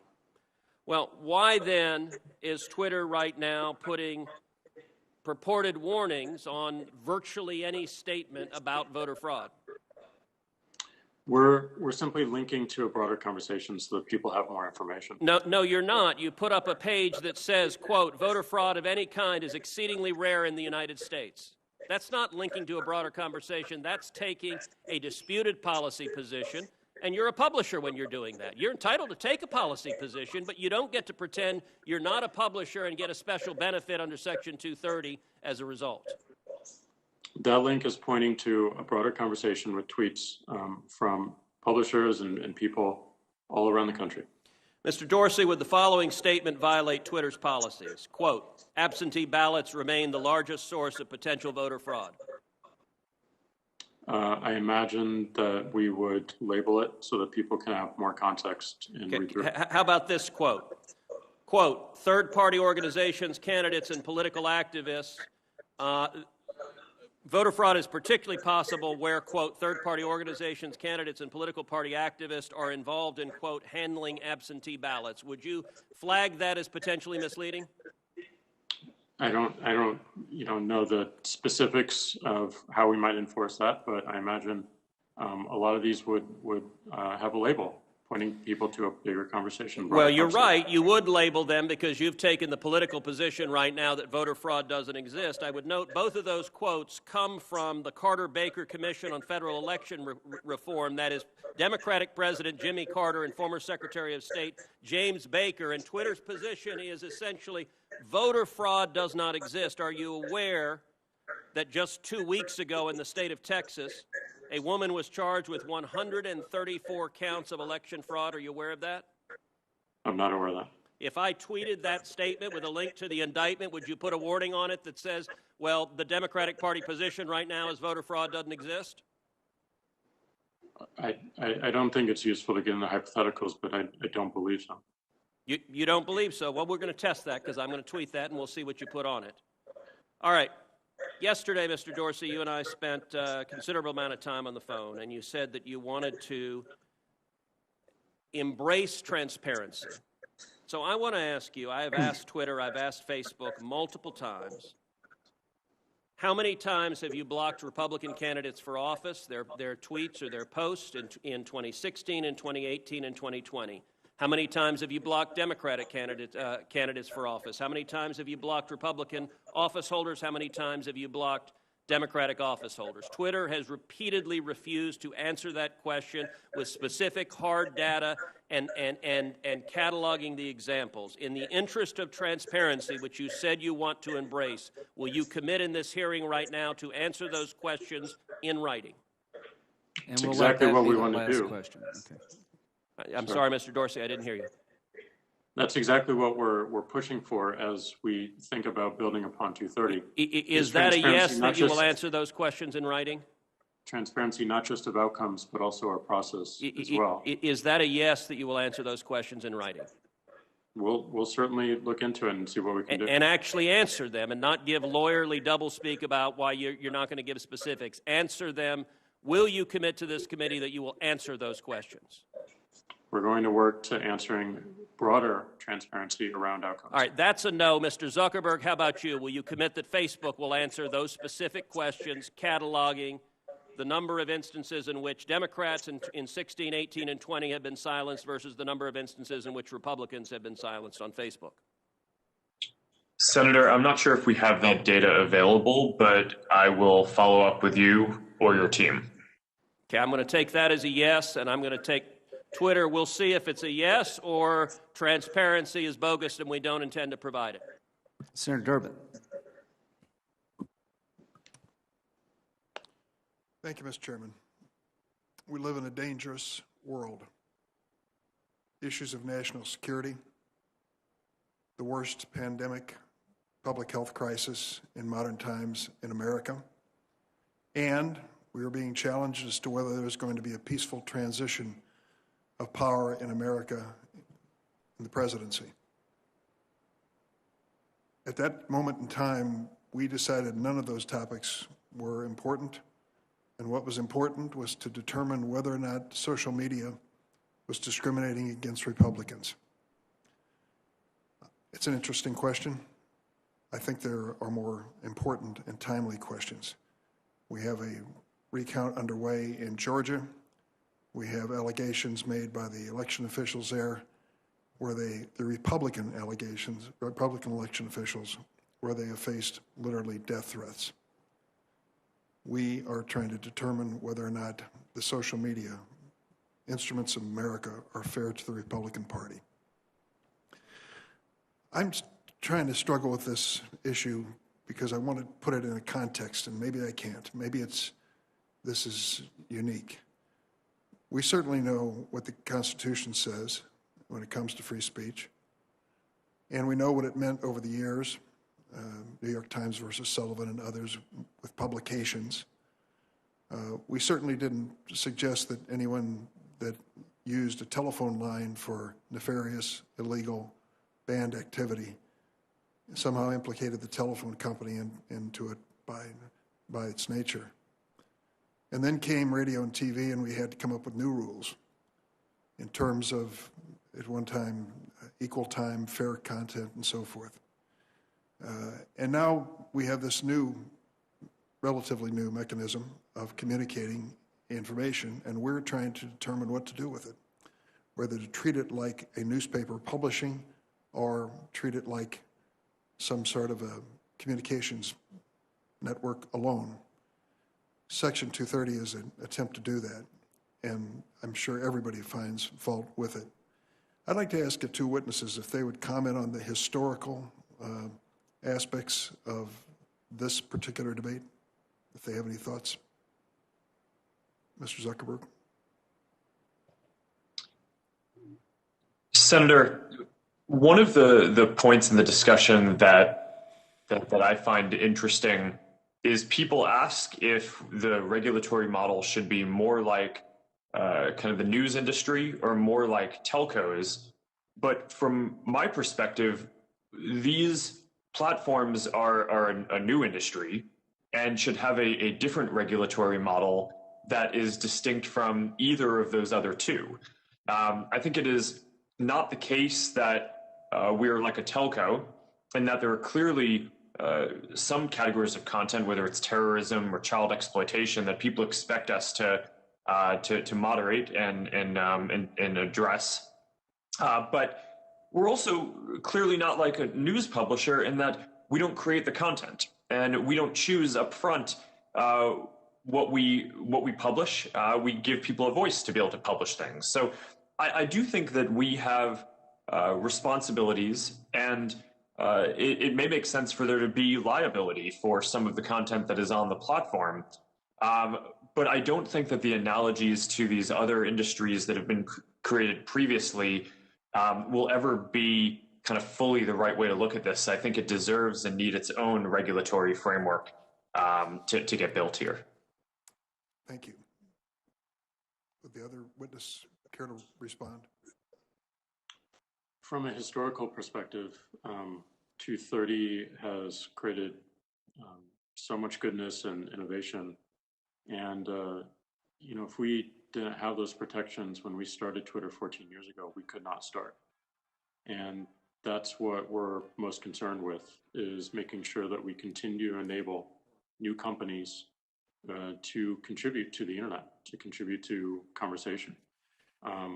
And we do have to be very careful and thoughtful about changes to 230, because going one direction might box out new competitors and new startups. Going another might create a demand for an impossible amount of resources to handle it. And going yet another might encourage even more blocking of voices, or what's being raised here, which is censorship of voices, and changing the internet dramatically. Go ahead. So I believe that we can build upon 230. I think we can make sure that we're earning people's trust by encouraging more transparency around content moderation and our process of it. I think we need much more straightforward appeals. And I think the biggest point to really focus on going forward is algorithms and how they are managing and creating these experiences, and being able to have choice in how to use those algorithms on platforms like ours. Let me get into a specific, Mr. Zuckerberg. October 10th, Detroit Free Press reported 13 men charged Thursday in a conspiracy to kidnap Michigan Governor Gretchen Whitmer used Facebook and secure messaging apps to connect and plot their attack. The group's use of Facebook spans almost a full year. Members began to use the social media platform as a recruitment tool in November 2019, according to an affidavit by Brian Russell, Detective Sergeant, Michigan State Police. Once recruited, members communicated via a secured encrypting message platform. According to news reports, Facebook alerted the FBI about the Michigan kidnappers' online activity several months before the arrest. Thank goodness. However, in August, a Facebook page for the Kenosha Guard militia, which advocated violence in the aftermath of the shooting of Jacob Blake, was reportedly flagged over 455 times to Facebook. However, the page was deemed non-violating and left up. More than 4,000 people responded to that event. Hundreds of armed militia members showed up. A member of this group, a teenager from Illinois, later shot and killed 2 people on the streets of Kenosha. Mr. Zuckerberg, you described Facebook's handling of this militia page as an operational mistake. Can you explain the exact reason why the Kenosha militia page was not taken down? Senator, yes. And first, and what happened in Kenosha was obviously terrible. What happened here was we rolled out a strengthened policy around militia pages in general. Whereas before that, we would have allowed a group that was a militia as long as it wasn't planning or organizing violence directly. In the lead up to the election, we strengthened the policy to disallow more of those groups because we were on high alert and we're treating this situation as very volatile around potential civil unrest around the election. We just put that policy into place, and for a number of reasons, it had not yet been fully rolled out, and all of the content reviewers across the company hadn't been fully trained on that. So we made mistakes in assessing whether that group should be taken down. But upon appeal, when it was escalated to a more senior level of content review folks who have more specific expertise in these areas, we recognized that it did violate the policy, and we took it down. It was a mistake. It was certainly an issue, and we're debriefing and figuring out how we can do better.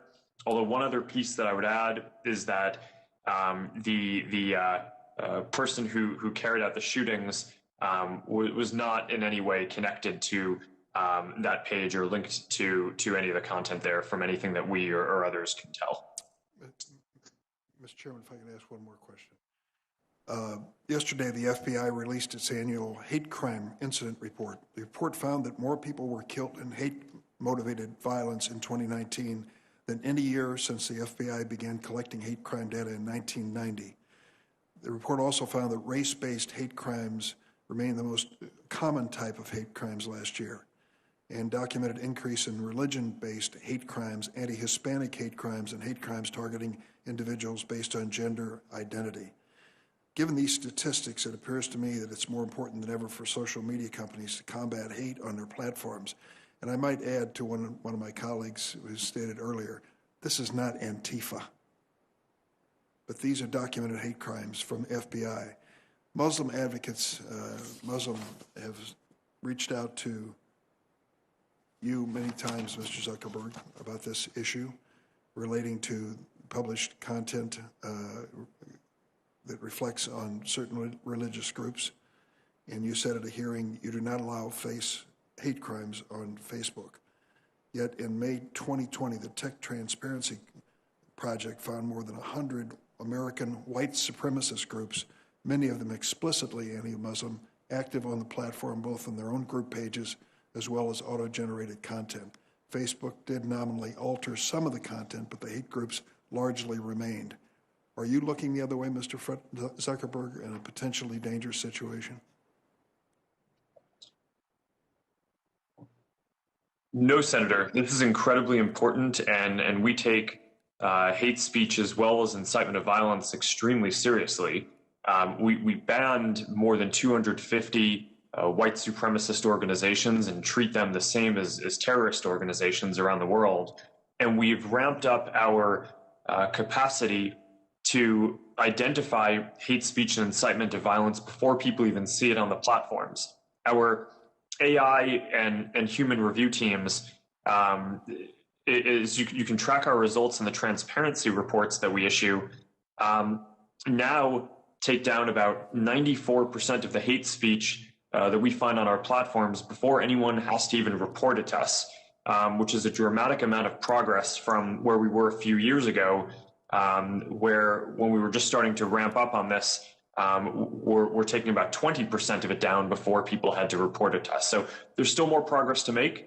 We're very invested in this, and you have my commitment that we view this as an issue of the highest severity and one that we are very focused on. Thank you very much. Senator Sass. Thank you, Mr. Chairman. Thank you for hosting this hearing.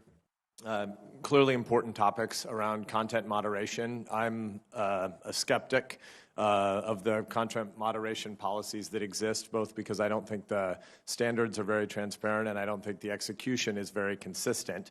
That said, I'm more skeptical than a lot of my colleagues, I think on both sides of the aisle, about whether or not there's a regulatory fix that will make it better instead of worse. I especially think it's odd that so many in my party are zealous to do this right now when you would have an incoming administration of the other party that would be writing the rules and regulations about it. And I think it's telling that a number of folks on the other side of the dais, I think of Senator Blumenthal, a guy I like, but who seemed to almost be giddy about the prospect of a new government regulatory agency to police online speech. And I think a lot of people on my side should take pause at the idea that so many on the other side of the aisle are excited about having the next administration get to write these rules and regulations. But to the broader question, first just to get to kind of a level set, and I want to thank both the witnesses for being here today. But when Senator Lee lays out some of the issues he did about, just the every human community is going to be situated in a different place about policy commitments and priorities and beliefs. But when Senator Lee said that 93% of Facebook employees who contribute to politics do so on the left, and 99%, I think it was, of Twitter employees contribute on the left, I would just be interested to see if either of the two of you think that has implications in the shepherding of your organizations. Again, I recognize fully that you're private organizations, and so again, I'm more skeptical of a governmental fix for a lot of the problems we're talking about here today. But I'm curious as to whether or not Mr. Zuckerberg and Mr. Dorsey, and I guess we'll start with Facebook, I'm curious as to whether or not you think it's likely that there is systemic bias inside your organization in the execution of content moderation policies, given that your employee base is so unrepresentative of America in general. Senator, I think it's a good question, and certainly I think it means that we have to be more intentional about what we do and thoughtful. Our principle and goal is to give everyone a voice and to be a platform for all ideas. As you mentioned, I do think it's undisputed that our employee base, at least the full-time folks, politically would be somewhat, or maybe more than just a little somewhat, to the left of where our overall community is, where the community basically spans almost wide varieties of people across society. So I do think that means that we need to be careful and intentional internally to make sure that bias doesn't seep into decisions that we make. Although I'd point out a couple of things. One is that people have a lot of different views outside of work, and we expect and I think generally see that people conduct themselves professionally. And second, the folks who are doing the content review work, we have about 35,000 people doing content review, are typically not based in Silicon Valley. They're based in places all over the country and all over the world, because we serve people in countries all over the world. So I think that the geographic diversity of that is more representative of the community that we serve than just the full-time employee base in our headquarters in the Bay Area. Thanks, Mr. Zuckerberg. Mr. Dorsey? Yeah, this is obviously not something we interview for, and even have, an understanding of when people are in the company. And with that understanding, we intend to make sure that both our policy and our enforcement is objective. And I realize that it looks rather opaque, and certainly the outcomes might not always match up with that intention, with our intention, and the perception of those outcomes may not match up. But that's why I think it's so important that we're not just transparent around our policies, but the actual operations of our content moderation. If people don't trust our intent, if people are questioning that, that's a failure. And that is something that we need to fix and intend to fix. And I think it would benefit the industry as well. But I do, again, point back to something I said earlier on the testimony, which is a lot of these decisions are not being made by humans anymore. They're being made by algorithms. And that's certainly enforcement decisions, but also decisions around what you see or what you don't see. And to me, that is the body of work. That is the conversation that we should be focused on, because that is the enduring use case for everyone who interacts with these services. Thank you, and I wish it were true that these were all easy, objective questions. That the questions were, if somebody says, "Is the sky green?" That's an objective question. That the sky is blue and white, not green. But most of the things we're talking about here, and the places where you're applying content moderation labels, are not really simply objective questions. They're mostly subjective questions. If we talked about Medicare for all being, easily paid for inside a 10-year budget window on assumptions X, Y, and Z that don't raise taxes, that's not true. There isn't any math by which Medicare for all pays for itself in some short-term window. but I don't think any of us really think you're going to slap a label on that saying this is disputed, accounting or math or policy projections. And so really what's happening is there's a prioritization grid that people are going through as they build even the algorithms, even those that aren't driven by humans, and they're driven by policy priorities of situated individuals. I may be wrong about this, but my suspicion is that your employee base is not actually 99% left of center. I bet it's less than that. And I would speculate that part of the reason less than 1% of your employees give money to candidates on the right is because there's a social stigma attached to having conservative views inside your organization. And I would guess that those same sort of internal cultural biases inform the subjectivity of which issues end up labeled. So again, this is sort of an odd place to be in that I am skeptical that the content moderation policies are thought out well. They're not transparent enough for us to really know, but I'm definitely skeptical that they're consistently applied. And yet, I'm not really on the side of thinking there's some easy governmental fix here. There's a lot about Section 230 that we could debate. I think some of the things Senator Durbin said about how in the era of telephones, nobody blamed the phone company for other people having spread misinformation by the phone. Exactly, that's what would be the case if Section 230 were actually neutral, but you're applying content moderation policies and seemingly in a way that's not objective. So I know that I'm nearly at time, but I think it would be useful for us to hear from both of you to give a sort of 3 or 5 year window into the future. If there isn't new legislation, what is changing besides just saying we're moving from humans to more AI? What qualitatively is changing in the way content moderation happens inside your organizations, short of a new regulatory scheme? Can you tell us where you think you're actually improving and what problems you're trying to solve? Mr. Zuckerberg, you first, please. Senator, one of the areas that we're very focused on is transparency, both in the process and in the results. So we're already at the point where every quarter we issue a community standards enforcement report that basically details the prevalence of each category of harmful content and how effective we are at addressing it before people have to even report it to us. Over time, we would like to fill that out and have more detail in that and make it more robust. We've already committed to an independent external audit of those metrics that people can trust them even more. People have lots of different kinds of requests for where we might go with that in the future, whether that's breaking down the stats by country or language or into more granular buckets, adding more data around precision. But I think that would all be very helpful so that people can see and hold us accountable for how we're doing.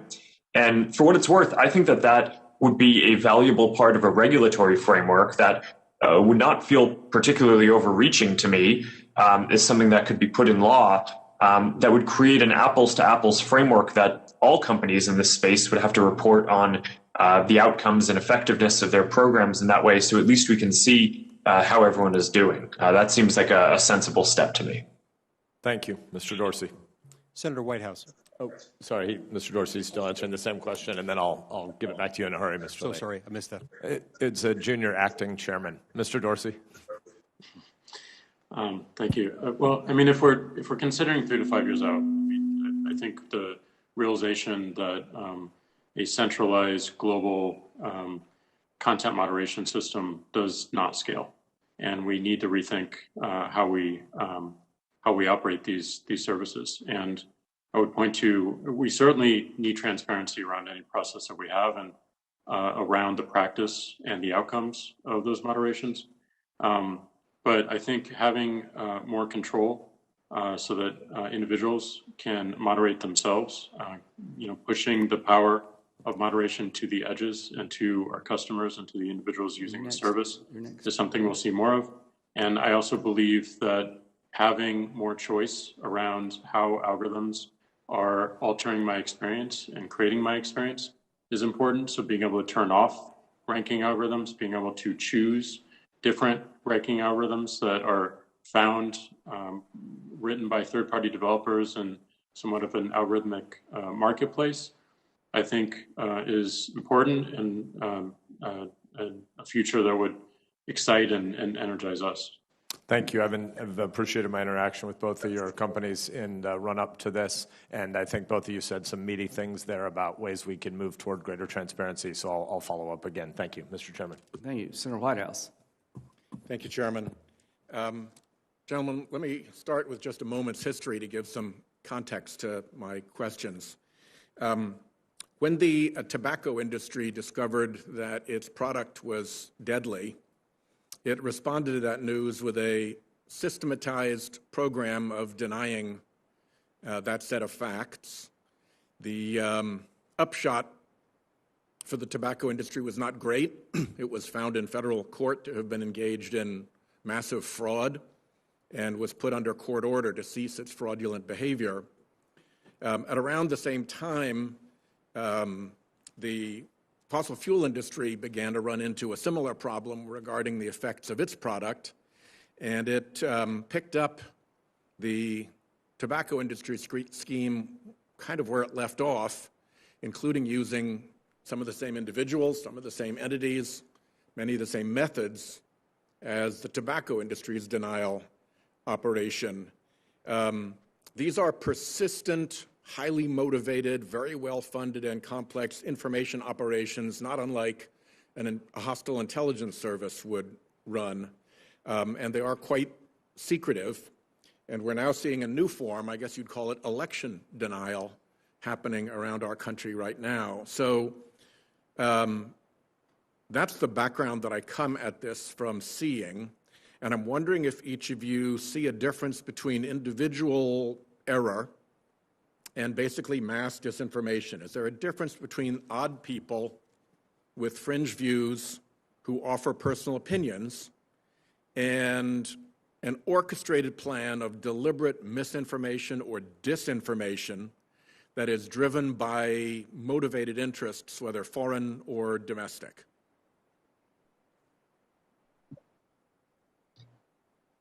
Senator, I absolutely think that there's a difference, and you can see it in the patterns of use on the platforms.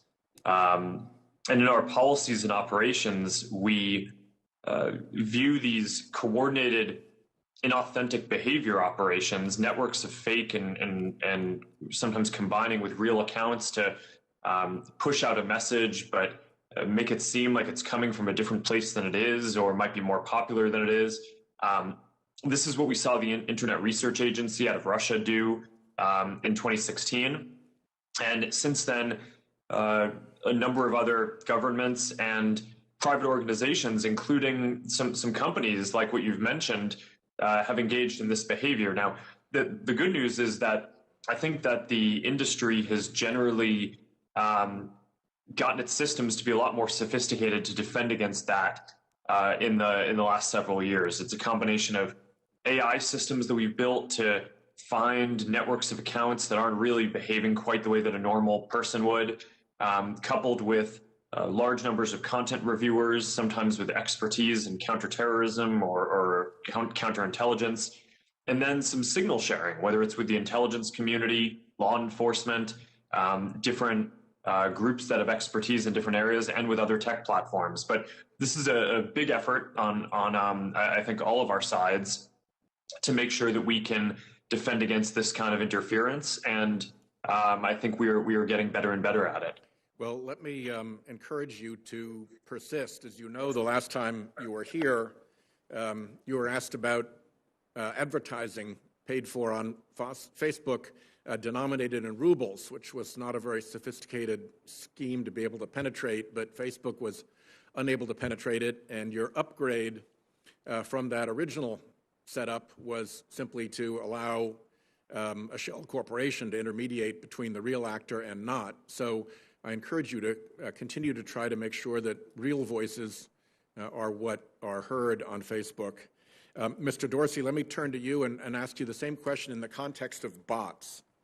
Brown University recently did a study that showed that about 25% of all tweets about climate change are generated by bots. Most of them obviously push out climate denial, as I described that operation. How is Twitter's capacity to identify a bot as opposed to a real customer?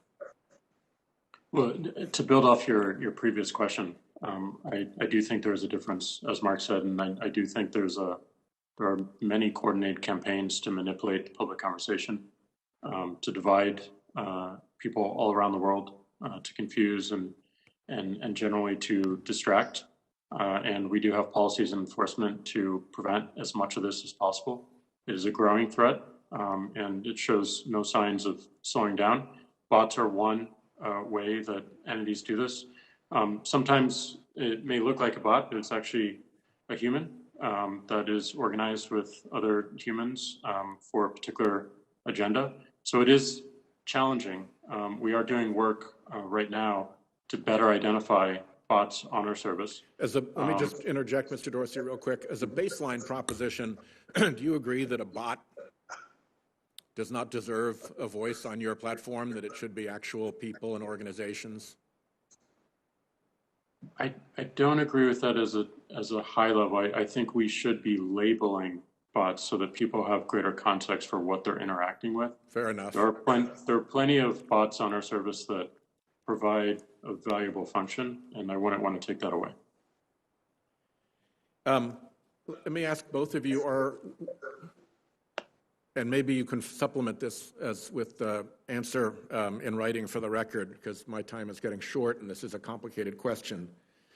But the question is, when does it matter to Twitter and when does it matter to Facebook to know who the actual entity is who is using your platform?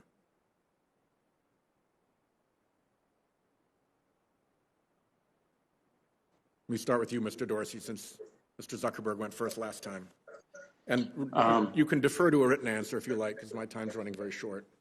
We'll add to this conversation with a written answer, but I do believe that pseudonymity is important. We have seen its usefulness with activists and with whistleblowers, and I think that is critical.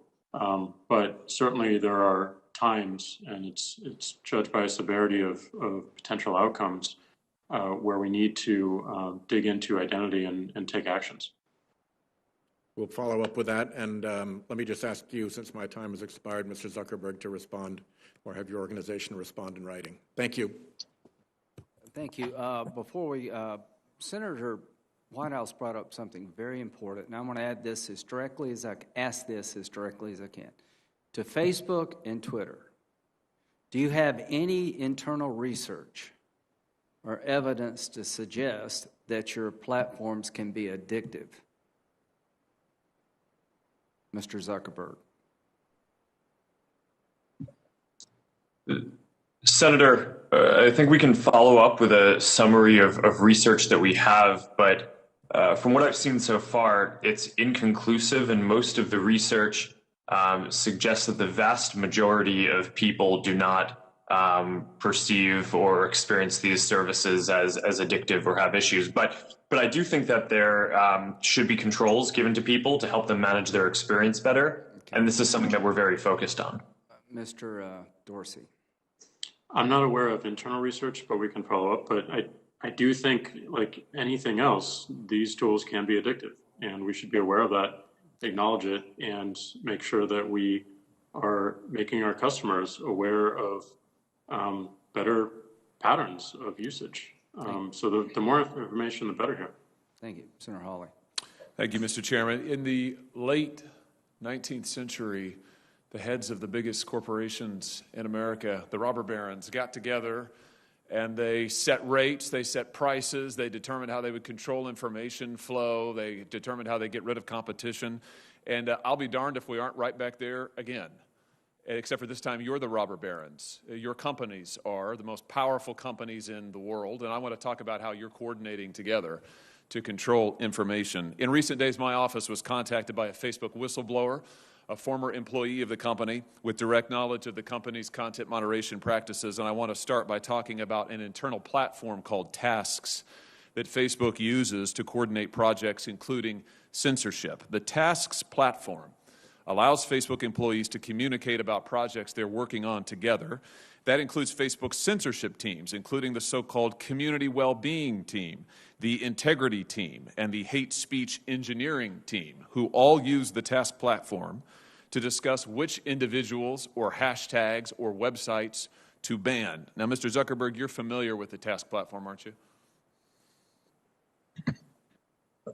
Senator, we use the task system for, I think it's, as you say, for people coordinating all kinds of work across the company, although I'm not sure if I'd agree with the characterization specifically around content moderation that you gave. Well, let's get into that, and let me see if we can refresh your memory and provide folks at home watching with an example. Here over my shoulder is an example. It's a screenshot of the task platform in use.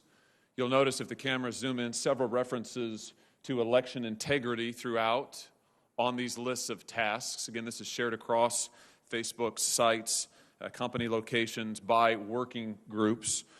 What particularly intrigued me is that the platform reflects censorship input from Google and Twitter as well. So Facebook, as I understand it, Facebook censorship teams communicate with their counterparts at Twitter and Google and then enter those companies' suggestions for censorship onto the task platform so that Facebook can then follow up with them and effectively coordinate their censorship efforts. So, Mr. Zuckerberg, let me just ask you directly, under oath now, does Facebook coordinate its content moderation policies or efforts in any way with Google or Twitter?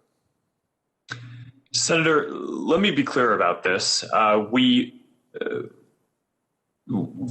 do coordinate on and share signals on security-related topics. So, for example, if there is signal around a terrorist attack or around child exploitation imagery or around a foreign government creating an influence operation, that is an area where the companies do share signals about what they see. But I think it's important to be very clear that that is distinct from the content moderation policies that we or the other companies have, where once we share intelligence or signals between the companies, each company makes its own assessment of the right way to address and deal with that information. Well, I'm talking about content moderation. I'm talking about individuals, websites, hashtags, phrases to ban. Is it your testimony that you do not communicate with Twitter or Google about content moderation, about individuals, websites, phrases, hashtags to ban? Just yes or no. Do you communicate with Twitter or Google about coordinating your policies in this way? Senator, we do not coordinate our policies. Do your Facebook content moderation teams communicate with their counterparts at Twitter or Google? Senator, I'm not aware of anything specific, but I think it would be probably pretty normal for people to talk to their peers and colleagues in the industry. It would be normal, but you don't do it? No, I'm saying that I'm not aware of any particular conversation, but I would expect that some level of communication probably happens. But that is different from coordinating what our policies are or our responses in specific instances. Well, fortunately, I understand that the task platform is searchable.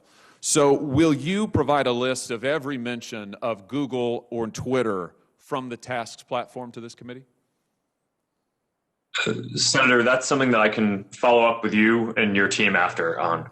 Well, yes or no, I'm sure you can follow up with the list, but why don't you commit while I've got you here under oath? It's so much better to do this under oath. Will you commit now to providing a list from the tasks platform of every mention of Google or Twitter?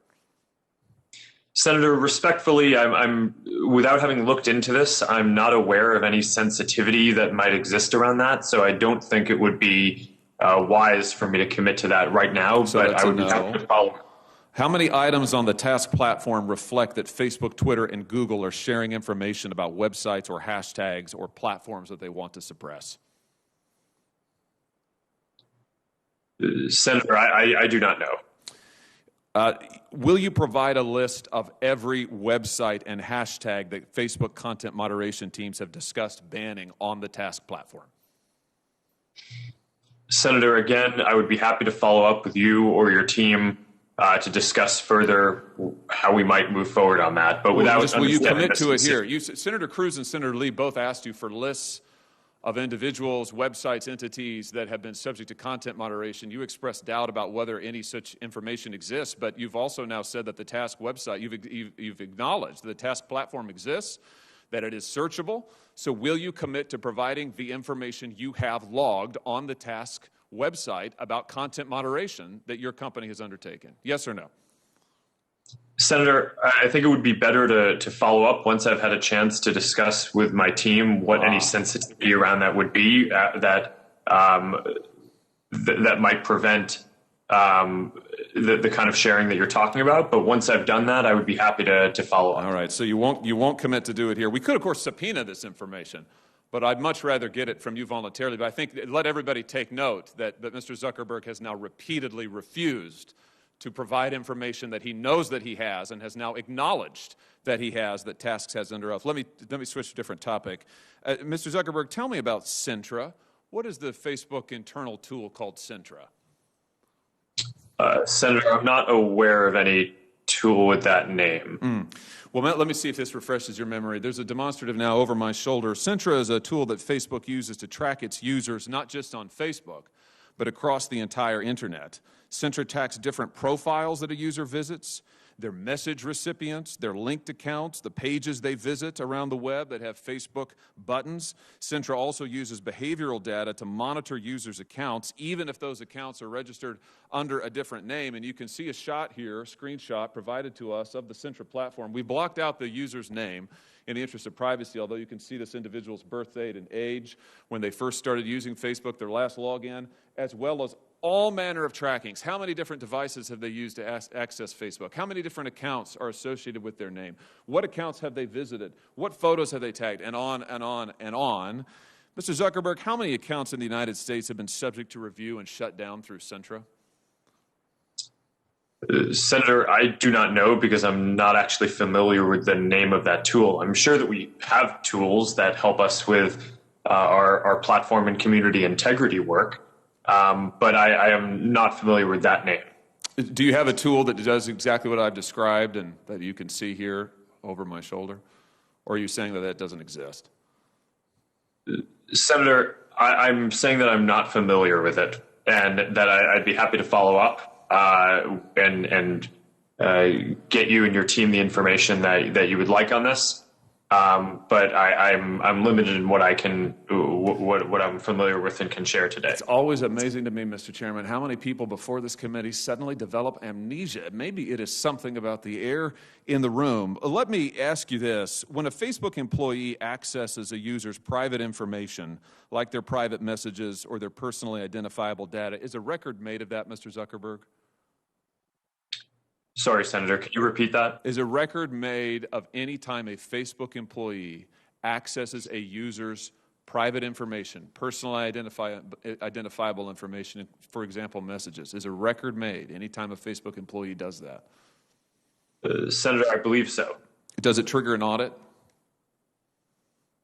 Senator, I think sometimes it may.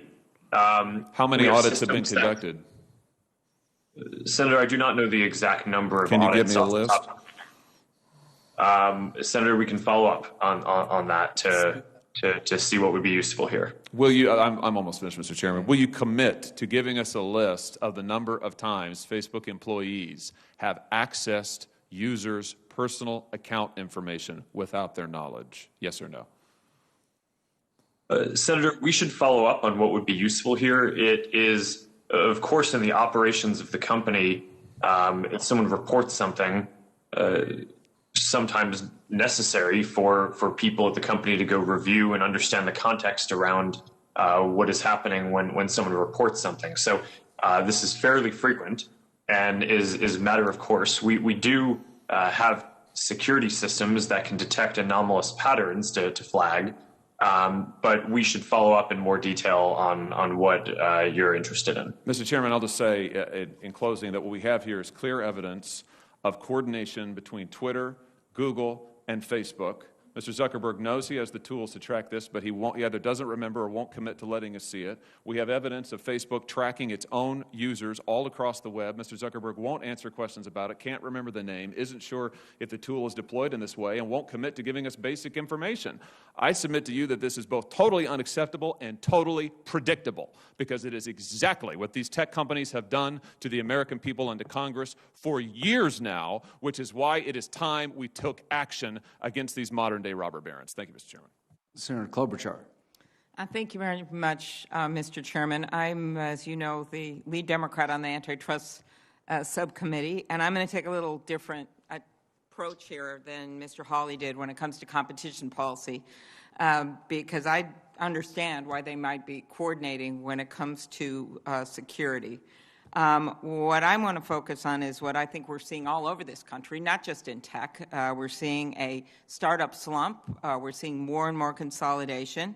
And throughout history, we've seen that that is not good for small businesses. It's not good for consumers. And it's not good for capitalism in the end. Even successful companies, even popular companies, and even innovative companies are subject to the antitrust laws of this country.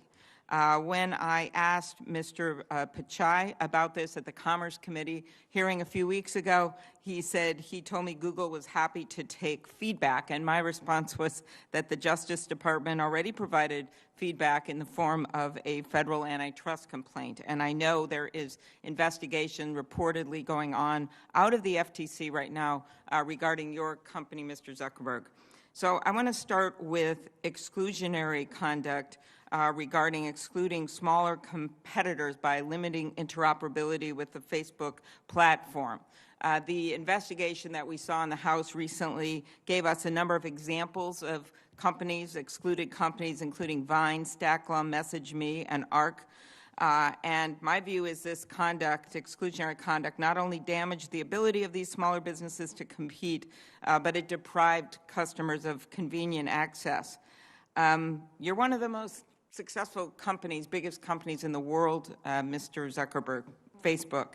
Do you think that this is fair competition or not with regard to the interoperability and how you've conducted yourself with these other companies? Senator, I'm generally strongly in favor of interoperability and building platform and API access for companies to be able to access. That's why we built the Facebook platform in 2007.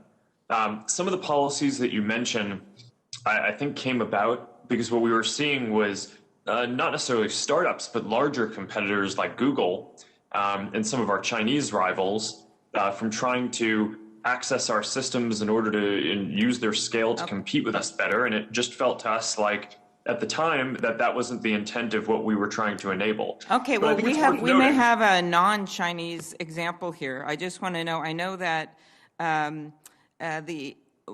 maybe we could hear from Mr. Dorsey, and I have concerns about Facebook's treatment of Twitter's subsidiary Vine. It's my understanding is that once Facebook recognized Vine as a competitor after Twitter acquired it in 2013, it cut off Vine's ability to interoperate with Facebook so that Vine users couldn't upload their videos to Facebook.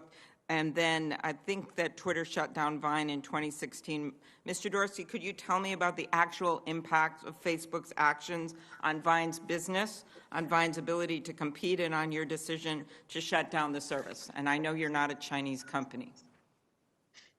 Well, I don't know about the intent on the other side, but I know our own experience was we found it extremely challenging to compete with Vine. And ultimately decided that the ball moved past us and we shut it down. Again, I don't know the specifics and the tactics and what was done, but we did find a very, very challenging market to enter, even though we existed prior to some of our peers doing the same thing. Okay, I'm going to move to something else quickly. Instagram and WhatsApp. We have some released internal Facebook emails in which you, Mr. Zuckerberg, wrote that Instagram was nascent, and if they grow to a large scale, they could be very disruptive to us. And in a later email, you confirmed that one of the purposes of Facebook acquiring Instagram would be to neutralize a competitor. You wrote those emails that were mentioned in that House report. Is that right, Mr. Zuckerberg? Senator, I believe so, and I've always distinguished between two things, though. One is that we had some competition with Instagram in the growing space of kind of camera apps and photo sharing apps. But at the time, I don't think we or anyone else viewed Instagram as a competitor, as a kind of large multi-purpose social platform. In fact, people at the time kind of mocked our acquisition because they thought that we dramatically spent more money than we should have to acquire something that was viewed as primarily a camera and photo sharing app at the time. Okay, well, So and then here's I the think it's issue: is though important to we don't know how it would have done, and when we look at your emails, it kind of leads us down this road as well with WhatsApp. That part of the purchase of these nascent competitors is to, I'll use the words of FTC Chairman Joe Simons, who just said last week, a monopolist can squash a nascent competitor by buying it, not just by targeting it with anti-competitive activity.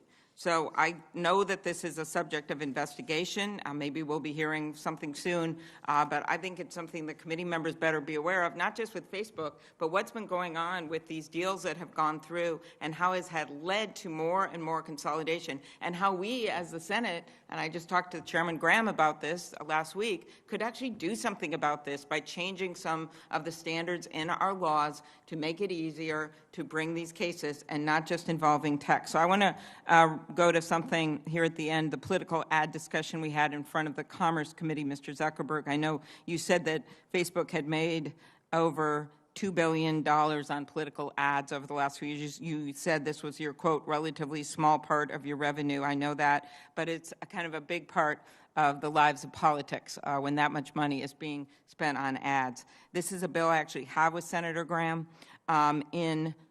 Yet we have seen these political ads that keep creeping through despite your efforts to police them on your own. And this is why I would so badly like to pass the Honest Ads Act.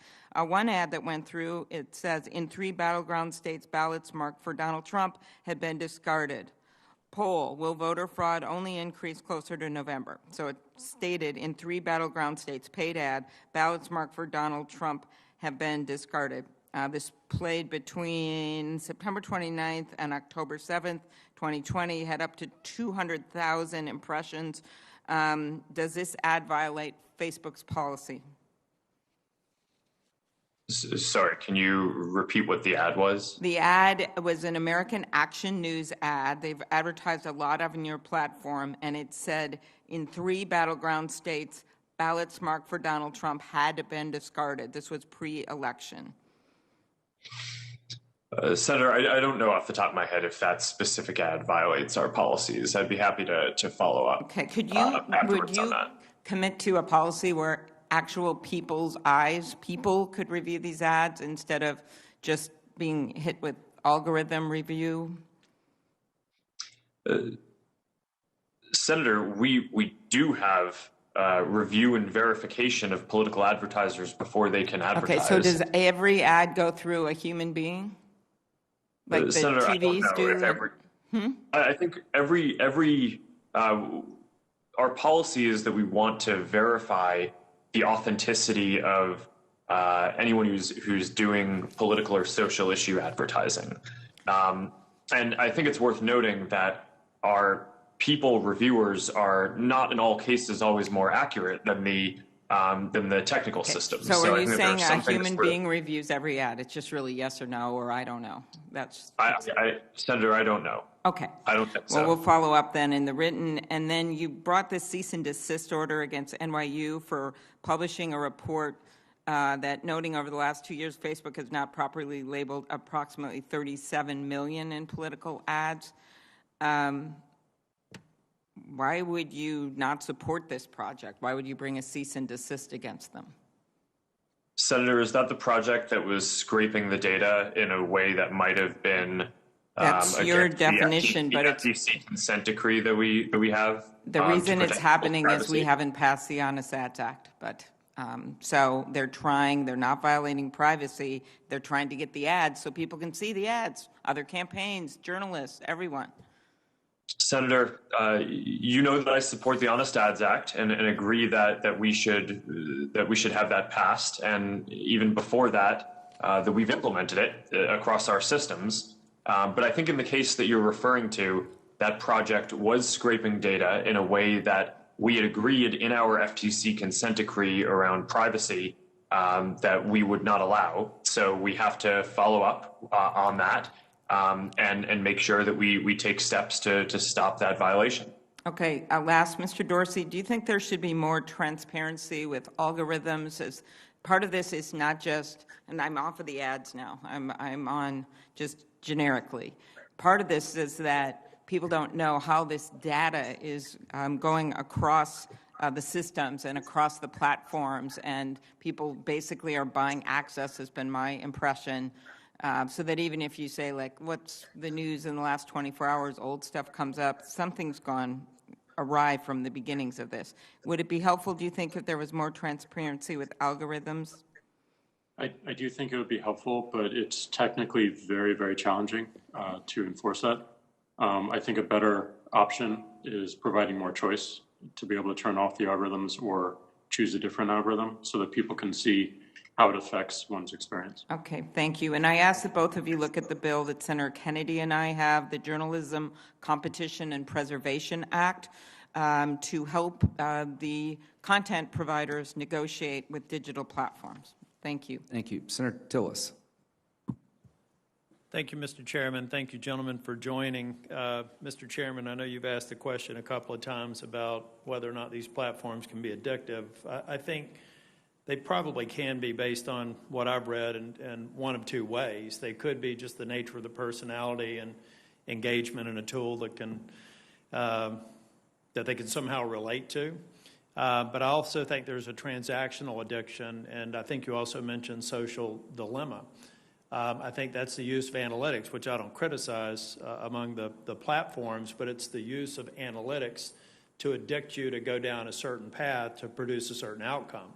And that could either be an outcome forming an opinion or an outcome buying something you didn't even think about 30 minutes before you started going down that path. So I think there are things that we've got to look at, and I do agree with Mr. Zuckerberg and Mr. Dorsey. It's not conclusive, but common sense would tell you it's a problem already, and it could become a bigger problem. Mr. Zuckerberg, I'd like to go back to the task platform for a minute. When I looked at the screenshot that Senator Hawley put up, it looked a lot like a work management tool. Can you tell me a little bit about that and how many people are actually engaged as users on that platform at Facebook?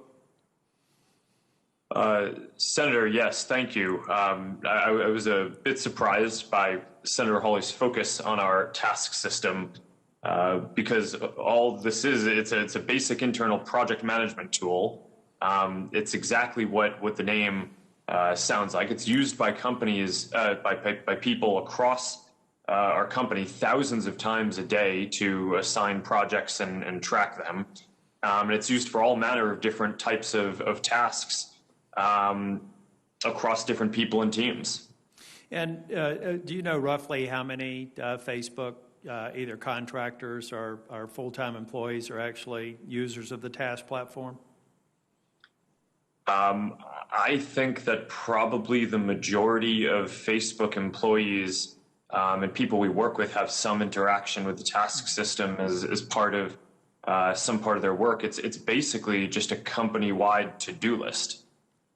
The other platform that Senator Hawley mentioned was the Centra platform. You said you weren't familiar with that one, but I think that is something that would be helpful, maybe as a follow-up, to really understand the nature of that platform. I won't press you on it today because you said you weren't specifically familiar with the name of the tool, but I would be more interested in how it's used. But Mr. Dorsey, does Twitter have a platform similar to the task platform for work management communication among staff? Absolutely. I mean, even the smallest companies use these tools. We use a tool called Jira. Yep. I was involved in implementing these in my time in technology sector, so I could see why you have these platforms. But Mr. Zuckerberg, you mentioned you didn't think there was a systematic coordination between Google and Twitter, but you could conceive of how people in similar professions, may have a discussion, have a relationship, maybe talk about it over a beer. So could you see how the skeptic could see how these platforms could be used across platforms to force certain outcomes? Let's say you had 100 people at Facebook, 100 people at Twitter, and 100 people at Google that all had a political bent. They get together, they share notes, and then they go back and make decisions that could make it appear like it's a corporate initiative, but it could be an initiative by maybe some well-intentioned but misguided staff. Could you at least conceive of that being possible? Senator, I understand the concern, and I think that coordination, specifically on writing the policies or enforcement decisions, could be problematic in the way that you're saying, which is why I really wanted to make sure that it was clear that what we do is share signals around potential harms that we're seeing, whether it's specific content in the aftermath of a terrorist attack that people are trying to share virally, so that way if one platform is seeing it, another platform can be prepared that it will probably see that content soon too. Signals around foreign interference in elections. But I think it's quite important that each company deals with those signals in the way that is in line with their own policies. And that, I think, is very different from saying that the companies are kind of coordinating to kind of figure out what the policy should be. I understand what the concern would be around that, and that's why I wanted to be clear about what we do and don't do there. No, I agree with that. I would find it horribly irresponsible to think that this was some sort of a systematic approach across the platforms, but just with the sheer numbers of people that you all employ now, I could see how some of what's been suggested here in the hearing could actually occur with just small groups of people trying to manipulate certain outcomes. I don't want to get into details there except to know that the TASK platform, if it's similar to ones that I have experience with, has a lot of logging, has a lot of data to where maybe you could do yourself a service by saying, I hear what's been suggested here, but in analyzing the interactions between groups of people and seeing maybe some aberrations, some people being more active and more geared towards one outcome or another, it could actually help you alleviate some of our concerns with the way these platforms are being manipulated. I'm not going to have time to drill down into some of the specific questions. I'm glad to hear that you all are open on some regulatory outcome. I will tell you, if you listen to my colleagues on both sides of the aisle today, I fully expect that Congress is going to act in the next Congress, that we're going to produce an outcome. And some people think that that's not possible because that maybe the Republicans and Democrats are far apart. But if you listen to what they're asking you, they're concerned with a kind of outcome that they didn't like on social media in equal measure. So I do believe that you would be well served to come to the table as an industry and identify things. Mr. Zuckerberg, I like what you've said about transparency. And Mr. Dorsey, I do think that the algorithms, when you talk about the sheer scale, are probably the most sustainable way to go. But we're still going to have some confidence. I like your concept on choice as well. But we're going to have more visibility into what's occurred and what's produced certain outcomes. Like a Veterans Day post that I did after the election. It was actually after my opponent had conceded. I just posted a picture thanking veterans.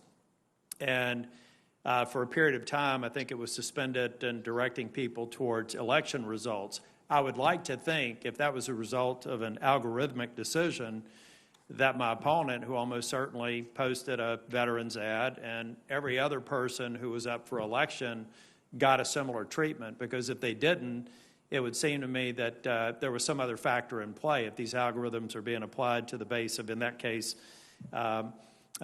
political commentary from elected officials or candidates. So I view this hearing as an opportunity to seek your commitment on two things. One, I mentioned to you all yesterday, I've got a Intellectual Property Subcommittee hearing in the middle of December, I would like to have a Facebook and Twitter representative there. I know you're very different platforms, but I think you play very prominently in a hearing that Senator Coons, who's sitting across from me now, would like to have you represented. I think I can speak for Senator Coons that would be helpful, and we'd like to get your commitment to have witnesses for that hearing in the middle of December. Mr. Zuckerberg, can I get that commitment? Senator, yes, we will make sure that we have the right subject matter expert to join your hearing. Thank you. And Mr. Dorsey? We'll follow up with determining the best course of action. Thank you. And then we'll be following up on a series of questions that I'd like to ask that let me get my head around some of the analytics information that I think you almost certainly have, and hopefully be willing to share it. But we'll do that in a collaborative way in my office. Thank you for being here today.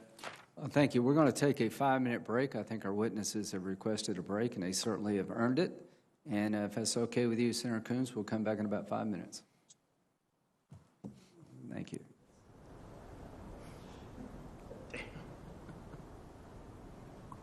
Always, who breaks with the nicest people will always say yes.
we have our witnesses on the other end?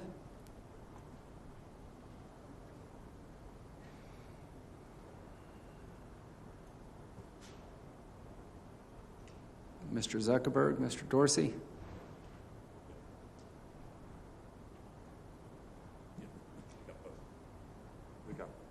We got both. Thank you. I'm sorry we went so long without a break. Senator Coons. Thank you, Mr. Chairman. In the last 4 years, we have seen some unprecedented attacks on our democratic institutions, our social norms, the ways in which we conduct ourselves in this democracy, and many would say on truth itself.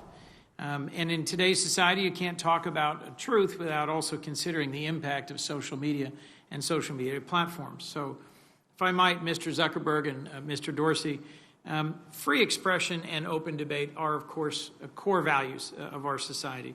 But whether you wished for it or not, the inescapable fact is your algorithms, your policies, and your business decisions shape what billions of people across the world and a working majority of people here in our nation understand to be true.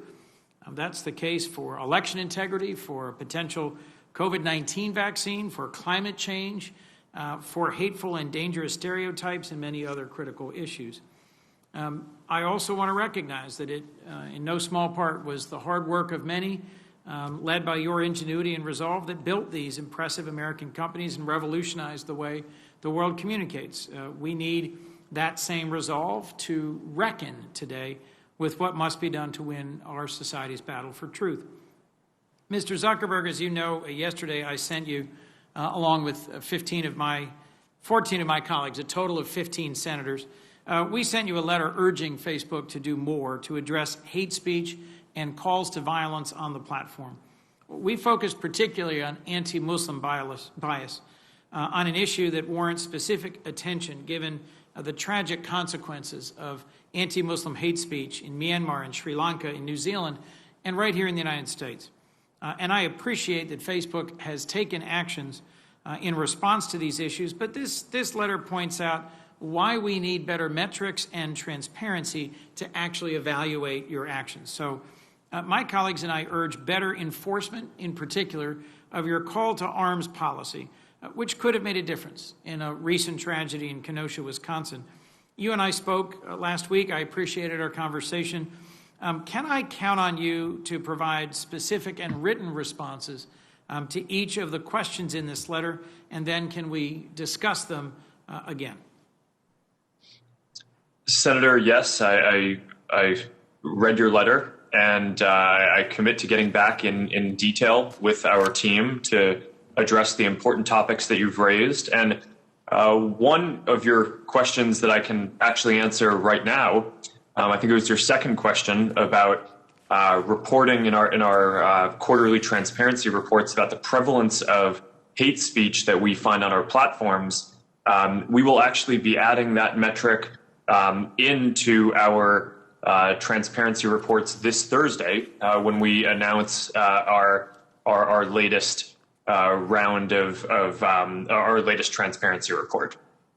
Well, thank you, Mr. Zuckerberg. Let me just make sure I hear you right about prevalence, because that's one of my areas of concern, is the absence from the report of the prevalence of hate content. You mean you'll be reporting not just what percentage of hate speech on the platform you're identifying, catching, proactively removing, but the total volume? Senator, that's my understanding is the prevalence of that content is a percentage of content on the platform. And over time, our goal is going to be to get into more detail, which is the subject of some of the questions that you've asked here, as well as we've already committed to an independent audit of the community standards enforcement reports, so that way people can have full confidence in all of the numbers that we're putting out. We've been doing these reports for I think less than a few years now, and we'll continue to flesh them out and add more details. That way, people can apply the appropriate oversight and scrutiny to the work. Thank you. I want to move on for a moment, if I could, about your call to arms policy. You said earlier today that Facebook made an operational mistake in not taking down an event page that called for people to bring weapons to a public park in Kenosha.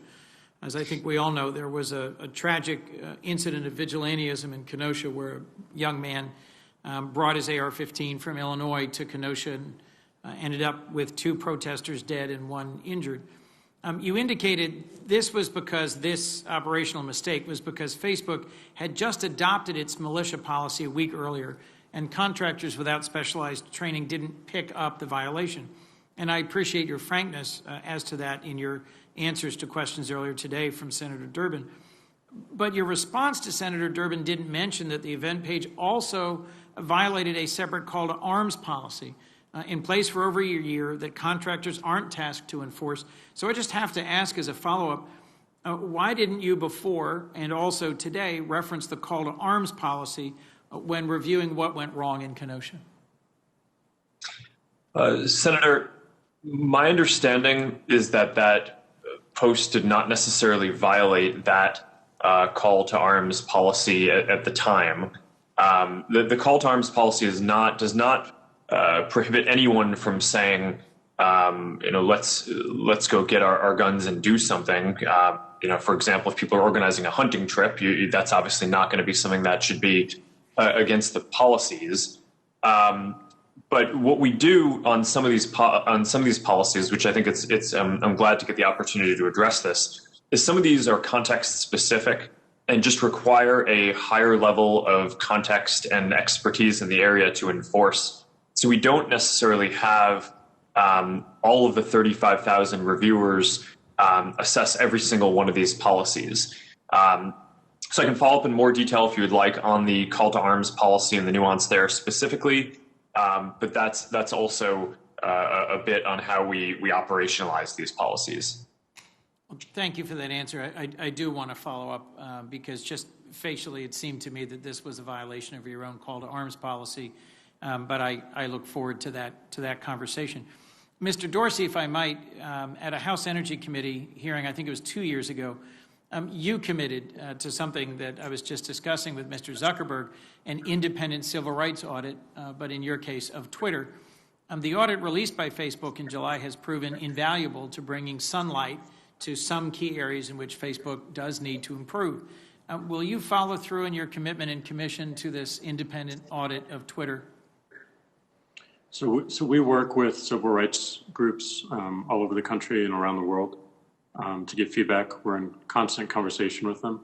And we do believe that being more transparent and making our transparency report a lot more robust, which today we still have some gaps, is important for any entity to audit independently of us.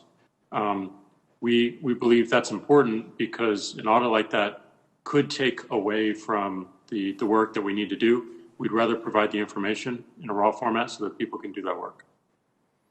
If I heard you right, you aren't going to pursue an independent civil rights audit, but you are going to continue to release data and to consult with civil rights groups. I'd welcome a more thorough answer as to in which way having an independent outside audit would actually harm your transparency efforts. I don't mean it would harm it. I mean that we want to provide enough information so that people can do this work independently of us on their own timelines. And that's where we need to make our transparency report more robust. And as I said, we have regular conversations with these groups and take feedback regularly. You do, Mr. Dorsey, have policies against deep fakes or manipulated media, against COVID-19 misinformation, against things that violate civic integrity, but you don't have a standalone climate change misinformation policy. Why not? Well, misleading information, as you are aware, is a large problem. It's hard to define it completely and cohesively.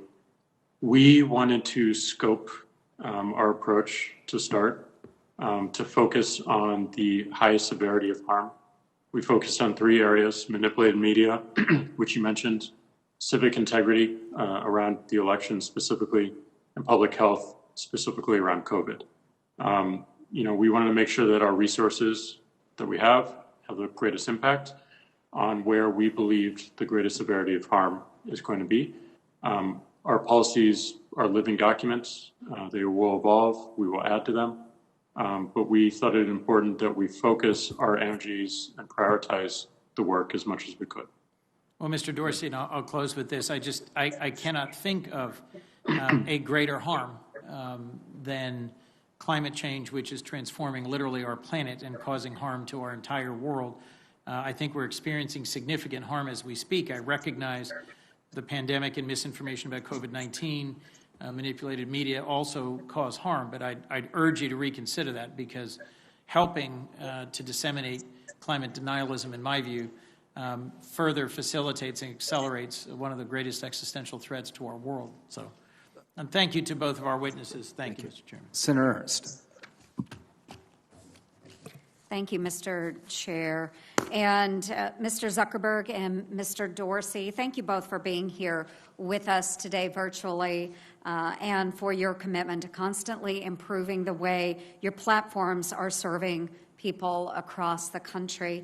There has been a lot of talk today. Many of us have been listening from our offices or online about the censorship of ideas and news on your platforms. And these are the things that have been at the forefront of Americans' minds in the lead up to the election, as well as the weeks since our 2020 general election. And, you know, the people that I hear from, of course, believe that conservatives were wrongfully being silenced, while those on the left that were given basically free rein of your platforms.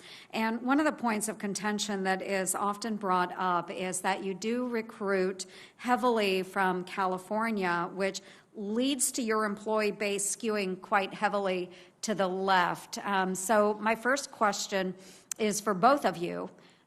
Do you have concerns about your ability to monitor disinformation on both sides of the political aisle equally, given that the majority of your employees typically do lean towards the more progressive side? And again, to both of you, have you taken any steps then at all to make your employee base more representative of the country as a whole when it comes to political affiliation? And Mr. Zuckerberg, if we could start with you, please. Thank you, Senator. I think that this is those are both really important topics. In terms of assessing what is misinformation, I think it's important that we don't become the deciders on everything that is true or false ourselves, which is why we've tried to build a program of independent fact checkers that we can work with on this. And those fact checkers are accredited not by us, but by the Independent Pointer Institute for Journalism as part of the International Fact Checking Network. And it includes fact checkers that I think span the political spectrum, as well as I think the majority of them who would call themselves apolitical. So we've tried to address the issue of making sure that there isn't a bias in our actions by actually having us not be the deciders on that type of content ourselves. And to your second question about taking steps to diversify the employee base, this is a sensitive area in that I don't think it would be appropriate for us to ask people on the way in as they were interviewing what their political affiliation is, which of course makes it hard to know what the actual breakdown of the company is on this. But one of the areas where I'm more optimistic over time is I think we're going to see more people working remotely around the country and also around the world, which will mean that fewer people and smaller percent of our employees will have to come to the cities and areas like the Bay Area where our headquarters is, and we'll be able to employ an increasing number of people across all of the different geographies in the country. Very good, thank you. And Mr. Dorsey?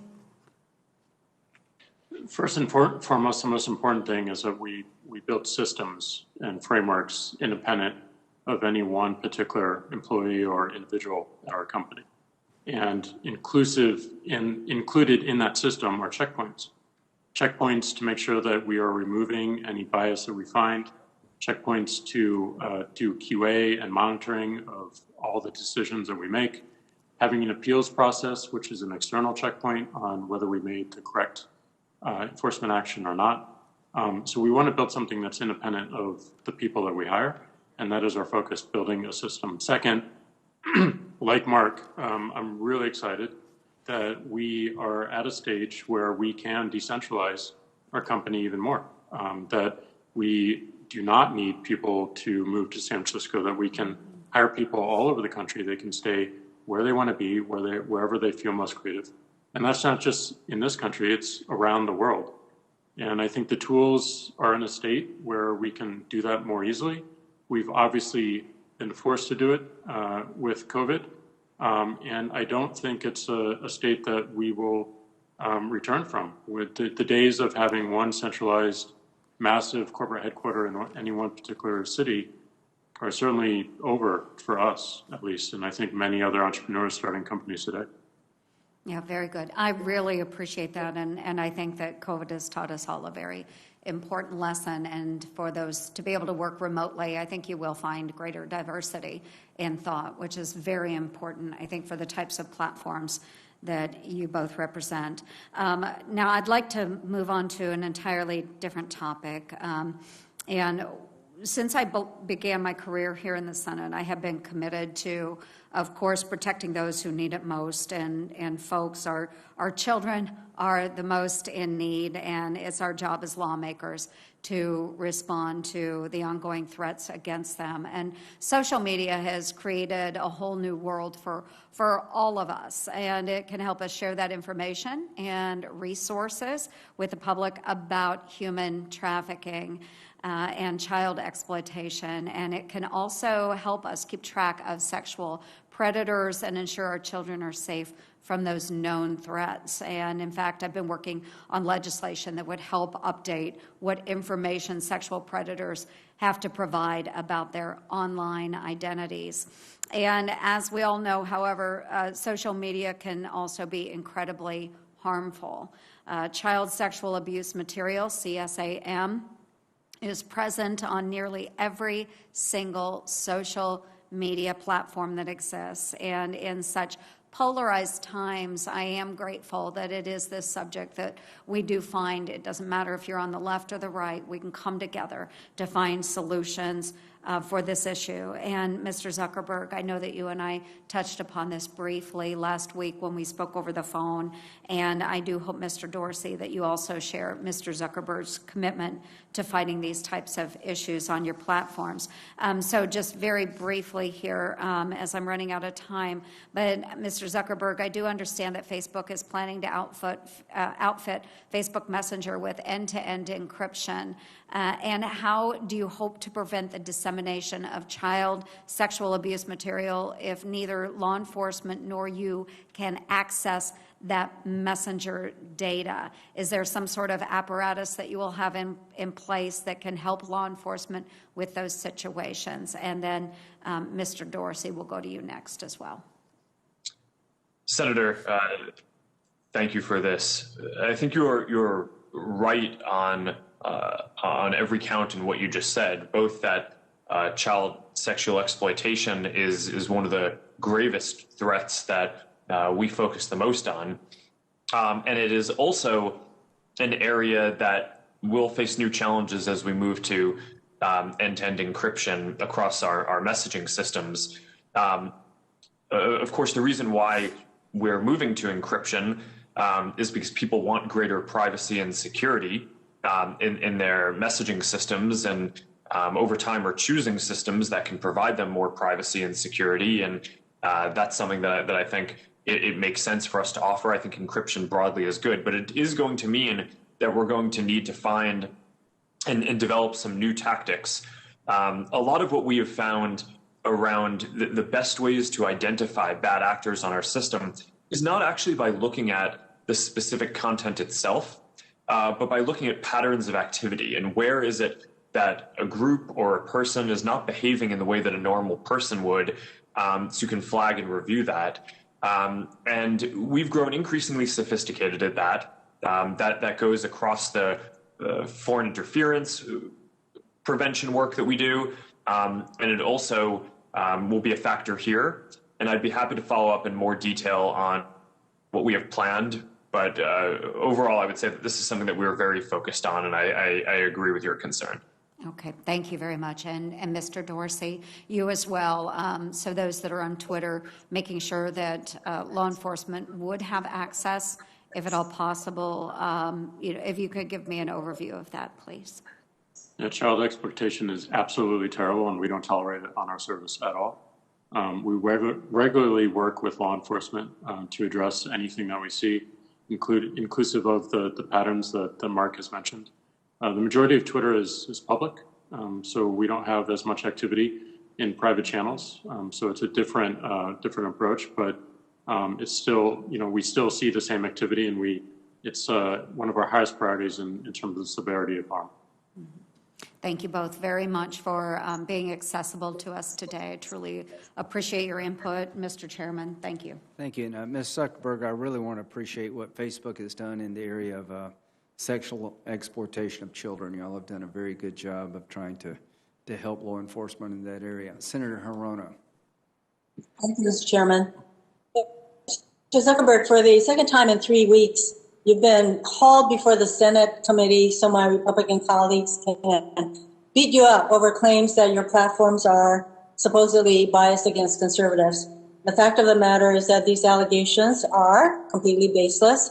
Everyone who has systematically looked at the content of social media, from Media Matters to the Cato Institute to former Republican Senator John Kyle, has found absolutely no evidence of anti-conservative bias.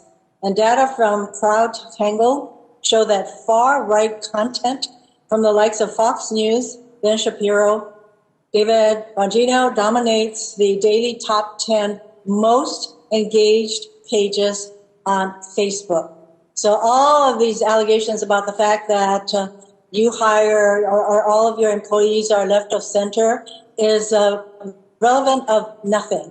Certainly not relevant of some sort of anti-conservative bias in terms of your content moderation. So the way I see it, this hearing is a transparent effort by my Republican colleagues to work the refs. And unfortunately, in my view, it is working. 2 weeks ago, the Washington Post reported that Facebook has bent over backwards to avoid claims that it was biased against conservatives, and it removed a strike against Donald Trump Jr.'s Instagram account that would have penalized him as a repeat offender.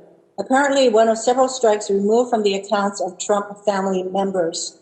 Pro-Trump super PAC American First Action was allowed to post material rated false by Facebook's third-party fact-checkers without penalty. And these are just a few examples.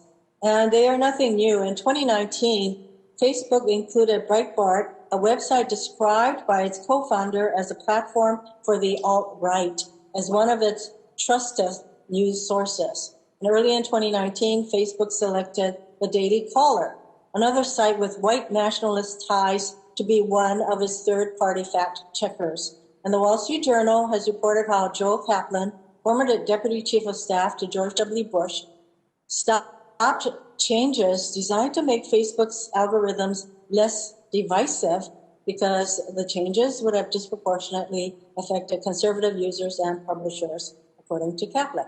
So, Mr. Zuckerberg, you founded Facebook, a company with a market capitalization of approximately $80 billion, and you control a majority share of the company's voting stock. And Mr. Zuckerberg, I'm really wondering at what point you will stop giving in to baseless claims of anti-conservative bias and start exercising your control over Facebook to stop driving division and actually, to quote you, build community and bring the world closer together, end quote, as you claim is Facebook's mission. My questions to both of you. A recent Harvard study found that President Trump was the single biggest source of voting-related misinformation in the run-up to the presidential election. Since the election, President Trump has only continued the lies on Twitter and Facebook, falsely claiming that he won re-election and that the election is being stolen from him. But the truth is, Joe Biden won the election, as major news networks and the Associated Press have confirmed. In response to President Trump's lies, you have, at most, added a warning label, while still allowing the president's misinformation to remain online. In response to questions from Senator Feinstein, you defended the labels, claiming they point people to a broader conversation around the election. I have serious questions about the effectiveness of these labels, particularly since President Trump and his allies continue to spread their lies. For both of you, what evidence do you have that these labels are effective in addressing President Trump's lies? Response, please.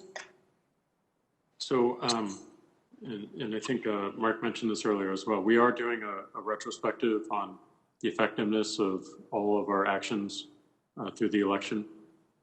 We believe the labels point to, as you said, a broader conversation that people can see what's happening with the election and with the results.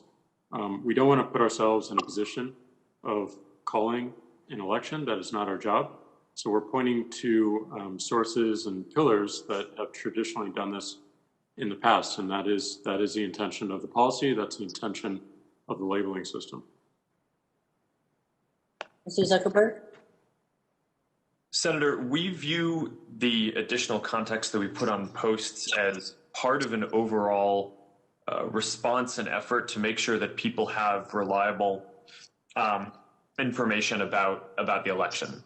So we don't expect that it's just going to be when people are seeing a post that may be casting doubt on a legitimate form of voting or may have misinformation that we can correct and help people understand how they could really vote, for example. So that's why we put the Voter Information Center prominently on the top of Facebook and Instagram for months leading up to the election and kept it up afterwards so people can see reporting on the results.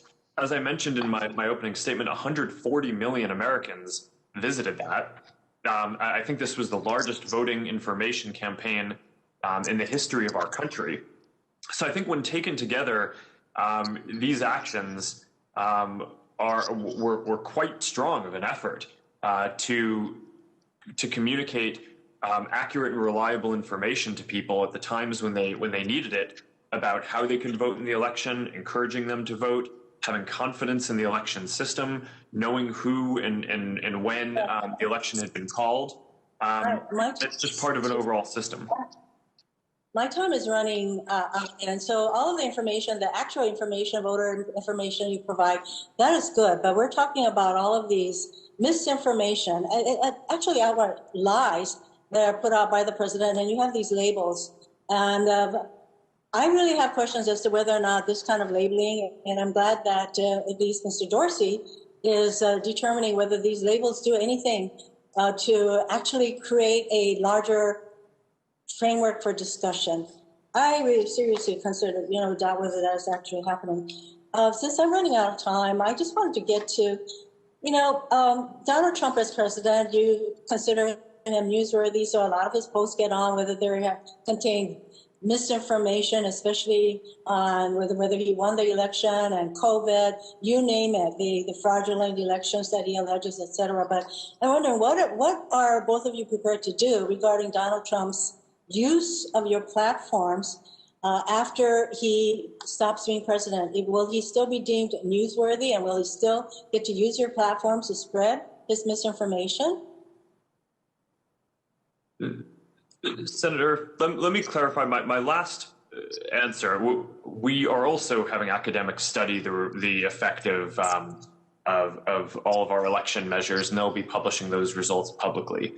In terms of President Trump and moving forward, there are a small number of policies where we have exceptions for politicians under the principle that people should be able to hear what their elected officials are saying and candidates for office. But by and large, the vast majority of our policies have no newsworthiness or political exception. So if the president or anyone else is spreading hate speech or inciting violence or posting content that delegitimizes the election or valid forms of voting, those will receive the same treatment as anyone else saying those things. And that will continue to be the case. Remains to be seen. Mr. Dorsey? So we do have a policy around public interest where for global leaders, we do make exceptions in terms of whether if a tweet violates our terms of service, we leave it up, but we leave it up behind an interstitial, and people are not allowed to share that more broadly. So a lot of the sharing is disabled with the exception of quoting it so that you can add your own conversation on top of it. So if an account suddenly is not a world leader anymore, that particular policy goes away. I am running out of time, but I have, Mr. Chairman, I'd like to enter into the record a number of studies, particularly a November 1st, 2020 article in the Washington Post titled "Trump Allies Largely Unconstrained by Facebook's Rules Against Repeated Falsehoods Cement Pre-Election Dominance," a May 26, 2020 article in the Wall Street Journal titled "Facebook Executive Shutdown Efforts to Make the Site Less Divisive," 3 studies from Media Matters finding no anti-conservative bias on Facebook, and an article by Dr. Francesca Tripodi titled "No, Big Tech Isn't Silencing Conservatism." I would like to enter these items into the record. Without objection. Senator Kennedy. Thank you, Mr. Chairman. Gentlemen, each of you has founded an extraordinarily successful company. And they're both American companies. And I think I would be remiss if I didn't say congratulations. I'm very proud of the fact that it was American ingenuity that did this.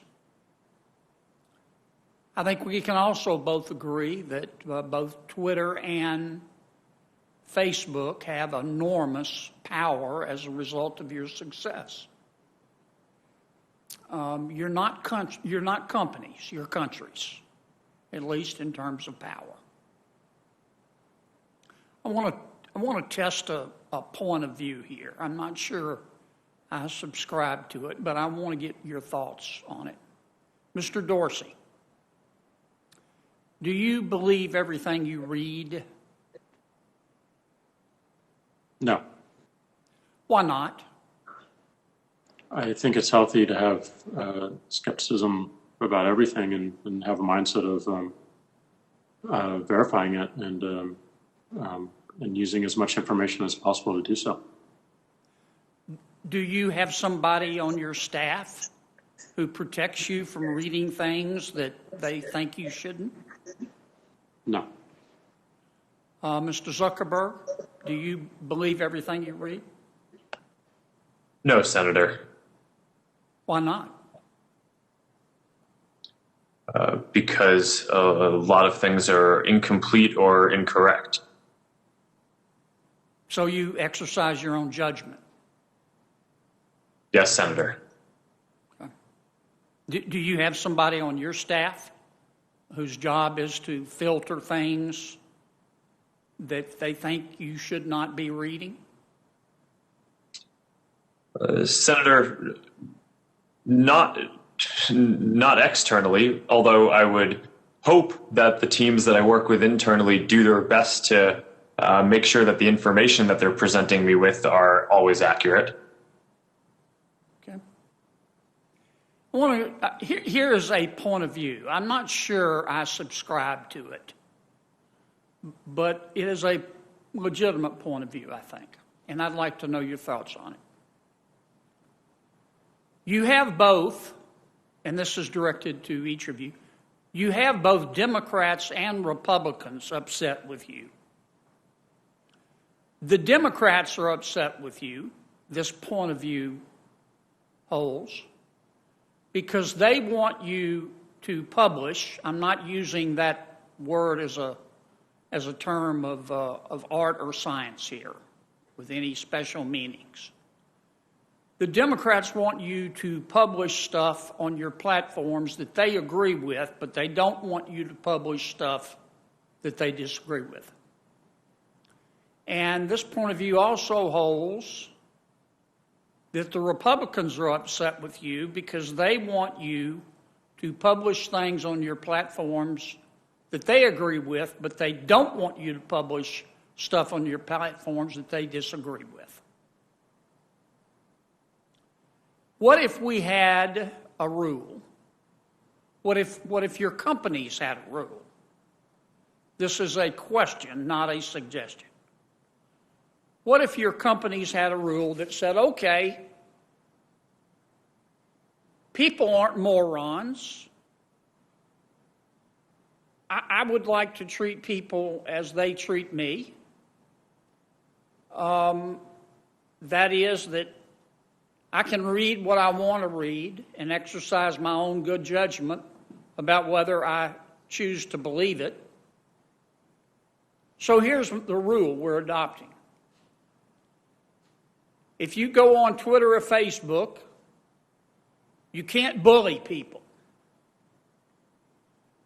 You can't threaten people. Maybe this is a subset of both of those, but you can't commit a crime with your words, and you can't incite violence. But other than that, you can print any damn thing you want to, and we'll let our users judge. Give me your thoughts on that. Those are generally the rules we have. I mean, our focus on these policies, Senator, No, you don't, Mr. Dorsey. Excuse me for interrupting, but you're censoring right and left, trying to make both sides happy, and you're making neither side happy. No, that's not the intention. The intention is I know it's not the intention, but it's the result. I can see why you might say that and why you might perceive that, and that's why we do think it's important that we add more transparency to how we moderate content, that we give more control to individuals to moderate their own content and focus on algorithms. But a lot of our policies are focused on making sure that people feel that they can express themselves in the first place and not driven away. Everything you mentioned about bullying, about harassment, around illegal content or violence, incitement to violence, that is what our policies are, and that is. I know, and excuse me for interrupting, but my time's limited, and I want to hear from Mr. Zuckerberg. But you're not just doing that. You started to censor content. Why not have both Mr. Biden and Mr. Trump able to say whatever they want to on your platform? Mr. Zuckerberg, so long as they don't threaten, bully, incite violence, commit a crime. I'm not justifying the use of either Twitter or Facebook to hurt the Rohingyas. Mr. Zuckerberg, what are your thoughts on my suggestion? Get out of the censorship business, other than the exceptions I talked about. Senator, in principle, I agree with what you are saying, although I think that there are more categories of harm than just the ones that you've mentioned. So, but I think the basic principle behind what you're saying is a definition of free expression that says that people should be able to share their opinions broadly, except if it's going to cause imminent or irreparable harm to another person, which now even the most ardent First Amendment supporters agree that you shouldn't be able to yell fire in a crowded theater if there's not actually a fire, right? Because that could put people in the risk of imminent harm. So you mentioned terrorism, you mentioned child exploitation and bullying as forms of harm. And I think a lot of the debate is around what are other forms of harm.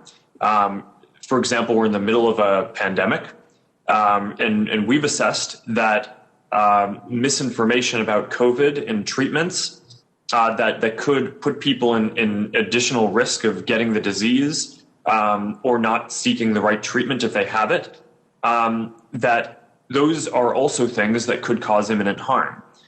We've taken the position that Mr. Zuckerberg, let me interrupt you, and I really do apologize.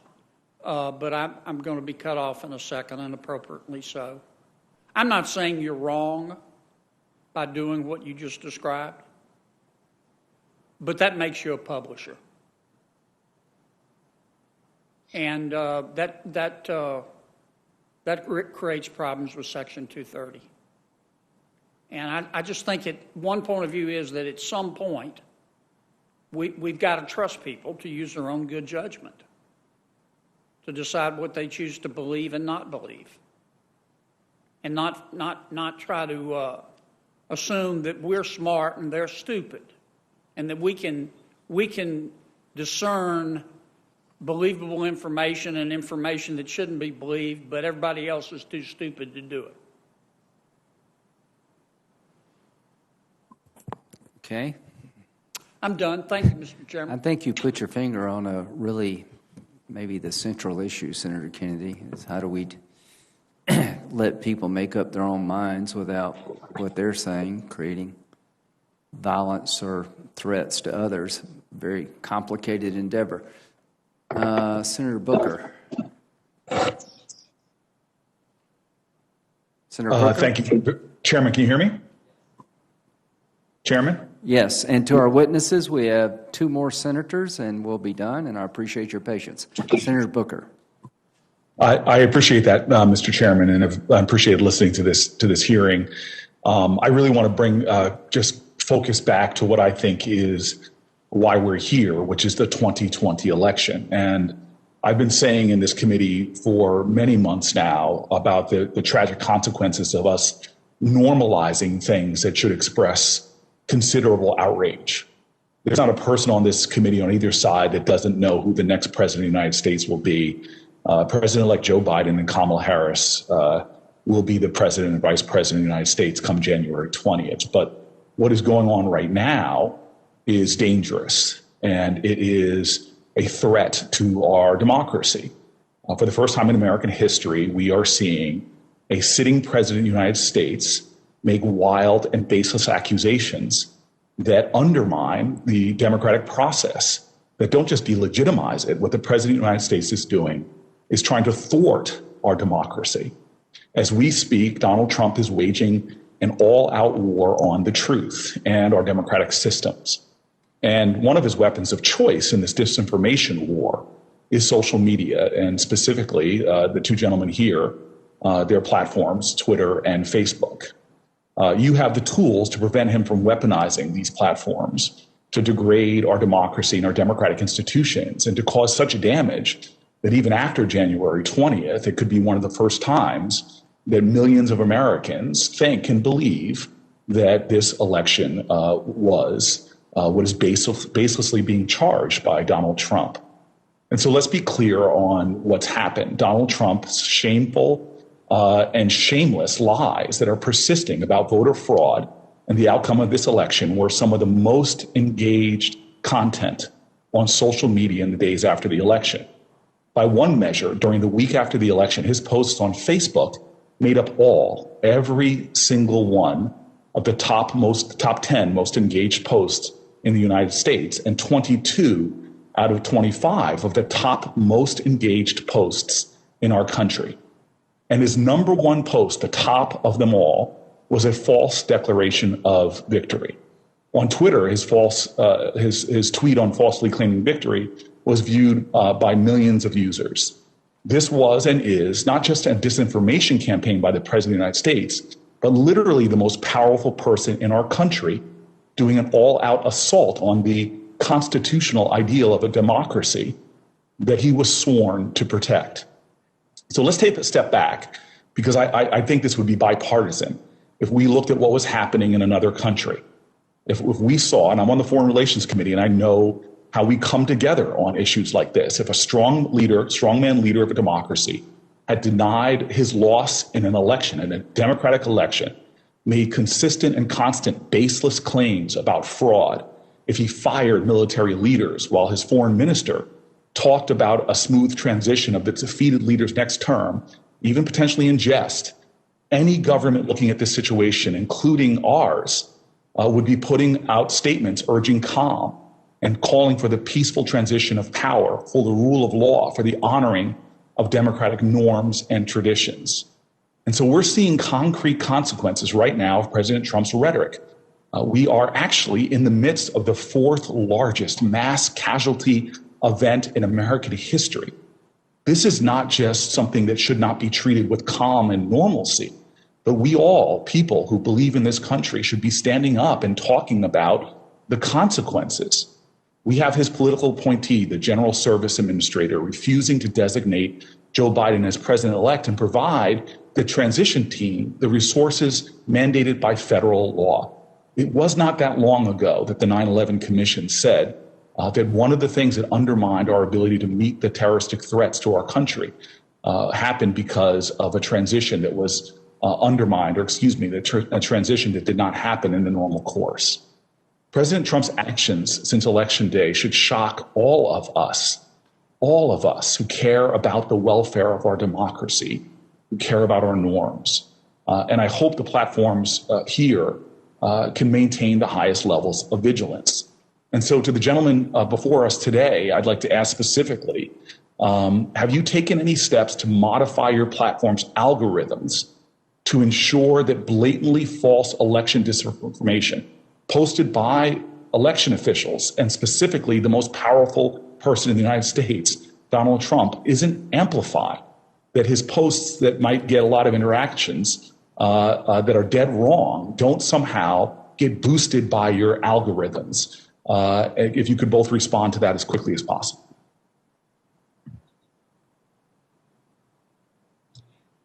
Senator, I'll go first, and I share your concern on this, and I think it's unfortunate that we had to put in place a policy around premature or false declarations of victory, but we had to do that, and we anticipated this back in September when we put the policy in place. And a lot of what we're trying to do is help distribute reliable information, which we attach both to posts on the topic by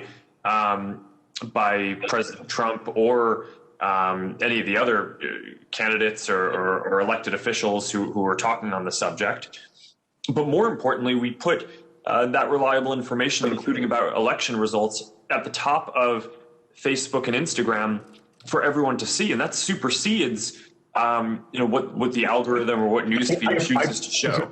I appreciate that. I just like to get Jack's. This is information I know. Jack, if you want to just respond on the algorithm, Mr. Dorsey, do you want to respond about the algorithms too? Do you have specific measures that you're taking to prevent your algorithms from boosting false content? Yeah, so many of the labels did change how the algorithms amplify content. And then, President Trump right now is spreading dangerous misinformation about our electoral process. It's going on right now. And maybe if you guys, you gentlemen, would just cogently, through this process, this ongoing process right now, are there steps you will be taking that you have not already delineated as we are going into what could be very dangerous waters, unprecedented waters in this country? Is there any additional steps that you will be taking right now in the coming days or weeks to stop the further amplification and undermining of our democracy? We are heading potentially, depending upon the behavior of a president who's shown himself to be erratic.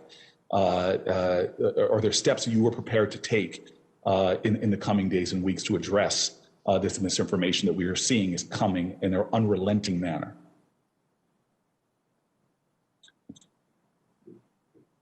Senator, yes, this is unfortunately an eventuality that we planned for.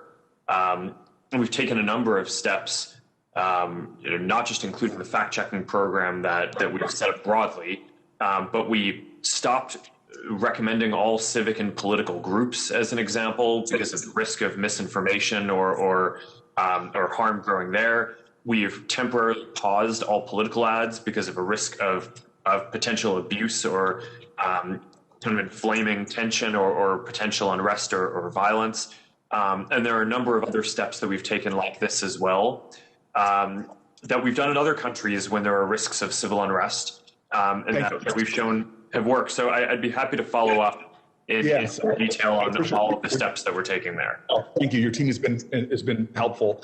Mr. Dorsey, any new steps that you want to give me? And I'm now treading on the indulgence of the chairman, if you could be really cogent. Any new steps? We're going to continue to remain vigilant around our enforcement of civil integrity. I think it's really important that we stay agile and that we learn. So we need to learn about like the effectiveness of this work and how to carry it forward. Right, and the chairman would indulge me in one more sort of question to Mr. Zuckerberg. I was really pleased that the group Stop the Steal, which was a group formed on Facebook with disinformation trying to delegitimize the election. I was grateful that you all suspended that account after 24 hours. But I'm concerned about what lessons you've learned, because clearly outside groups like the Center for Countering Digital Hate flagged that group's posts containing calls to violence hours before Facebook did. And I'm wondering what you all have learned about speed. There's an old saying that a lie can travel halfway around the world while the truth is still putting its pants on. What does Facebook really factor in terms of speed and trying to combat surges of disinformation about this group? And maybe another example, an additional sort of addendum to that question, Mr. Zuckerberg. Mr. Bannon, Twitter, for example, permanently suspended Mr. Bannon's Twitter account. It suspended his show's Twitter account after he made horrendous steps about acts of violence against Dr. Fauci and FBI Director Wray. But not only, I guess I'm just simply asking, why would Facebook not take the similar steps and similar stand? So, Mr. Zuckerberg, very cogently, could you talk about that speed issue? And then when your platforms diverge, I'm really wondering why one platform in Twitter saw that as a standard to remove, but you all have did not follow in that decision. Thanks, Senator. I'm happy to address both of those. On speed, you're certainly right that that's important. And part of what we focus on is figuring out which types of messages or things are going to go viral quickest. Because it's not just about trying to get to everything within, in 5 hours, for example. It's actually much more important to get to the harms that are going viral quickly within an hour, even if some things that are probably not going to get much distribution at all might be deprioritized for a little bit longer. So I think making sure that we stay on top of what are the hashtags, what are the groups, what are the messages, who are the bad actors who are trying to spread this content.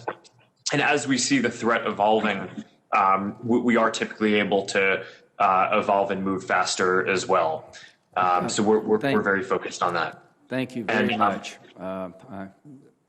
Anything Mr. else? Chairman, if I could ask you I just want to give you an amen, Chairman.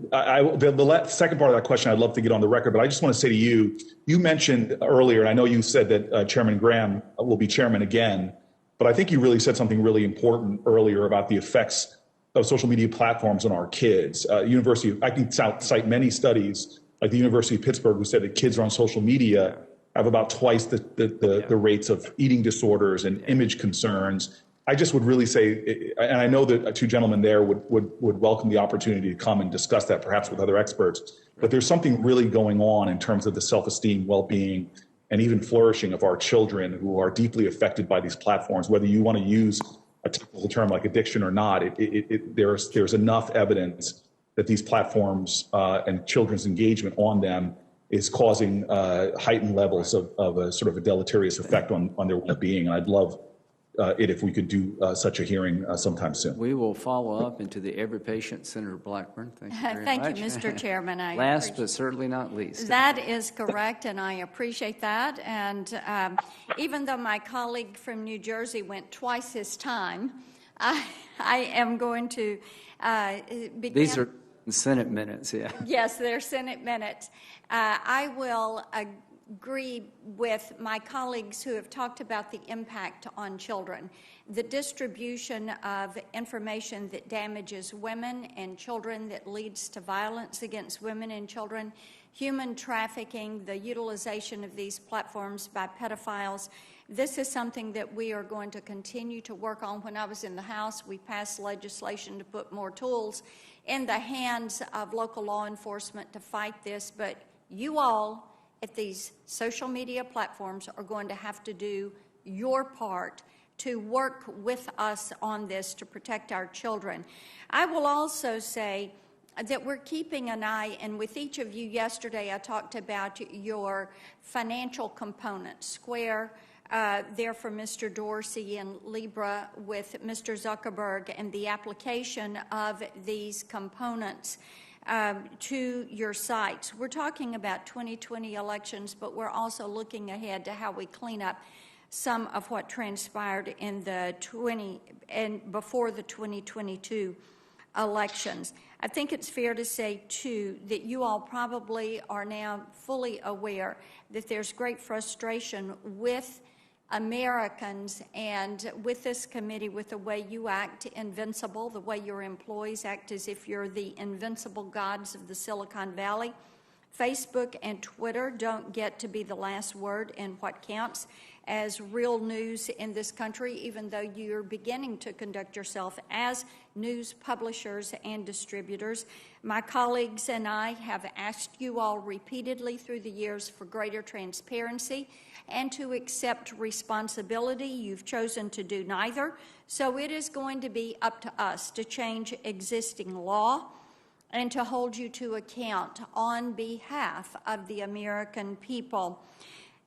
Section 230, the reforms that we're going to put in place will take away this liability shield that you've turned into an opaque wall that you and your content moderators, whether they're algorithmic or human beings or a combination, are hiding behind. And the Online Freedom and Viewpoint Diversity Act, I thank Chairman Graham and Chairman Wicker for working with me on this. This is set up for a markup in this committee on Thursday. And Mr. Zuckerberg, you were stating earlier that we needed to put some definition in place. We're going to do that.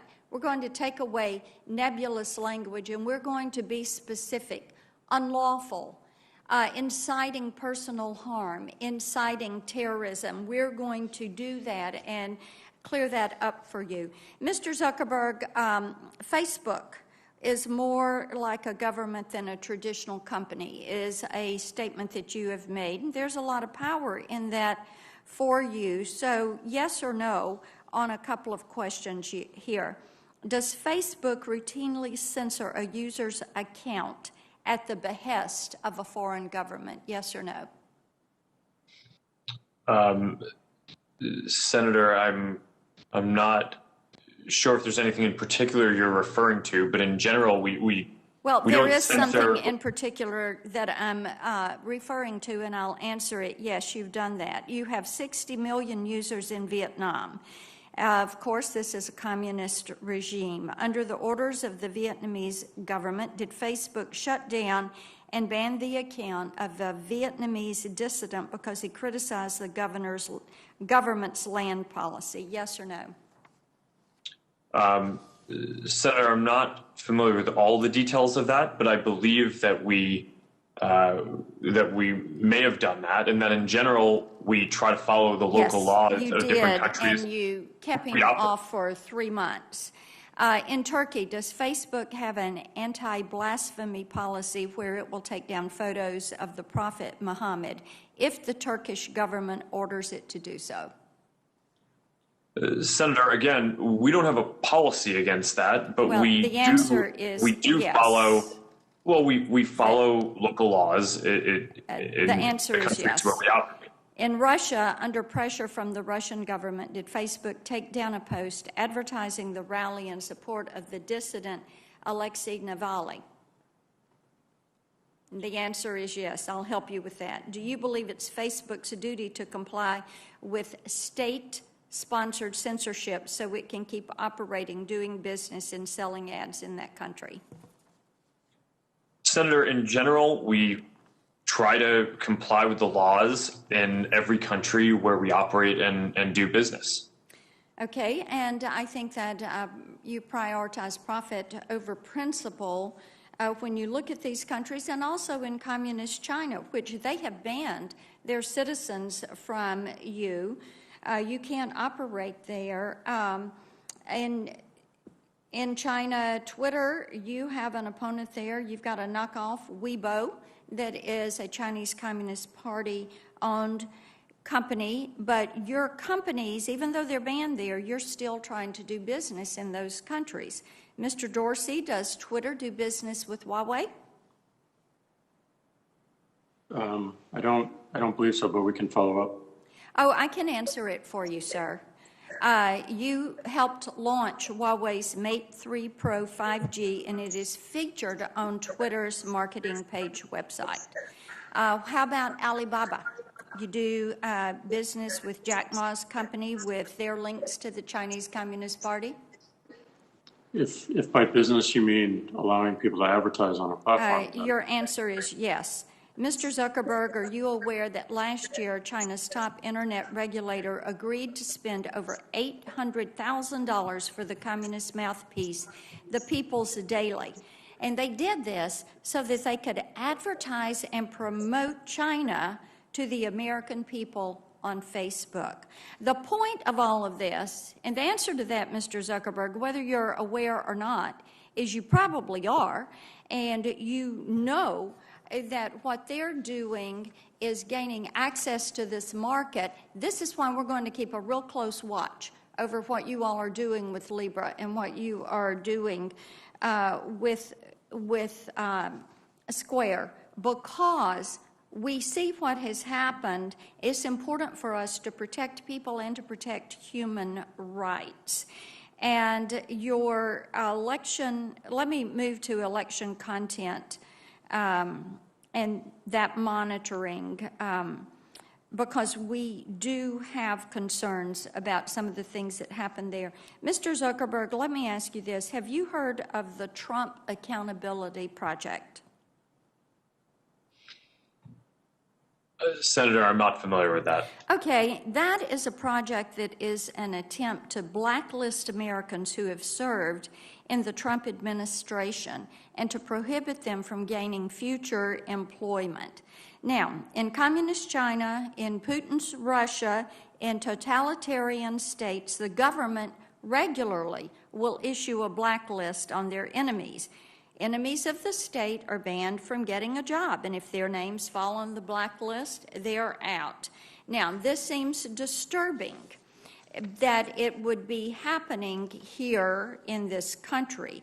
So, Mr. Zuckerberg, do you agree with me there is seriously something wrong with an un-American blacklist tarring people from future employment simply because they belong to a different political party? Senator, I generally agree that people should not be discriminated against because of a political belief. Okay, that is a positive step. Now, on Facebook, I wrote in a post, and I'm quoting, "The Trump Accountability Project is the epitome of the cancel culture. Our nation has long benefited from robust political debate, and this effort to silence those who support our president is vile."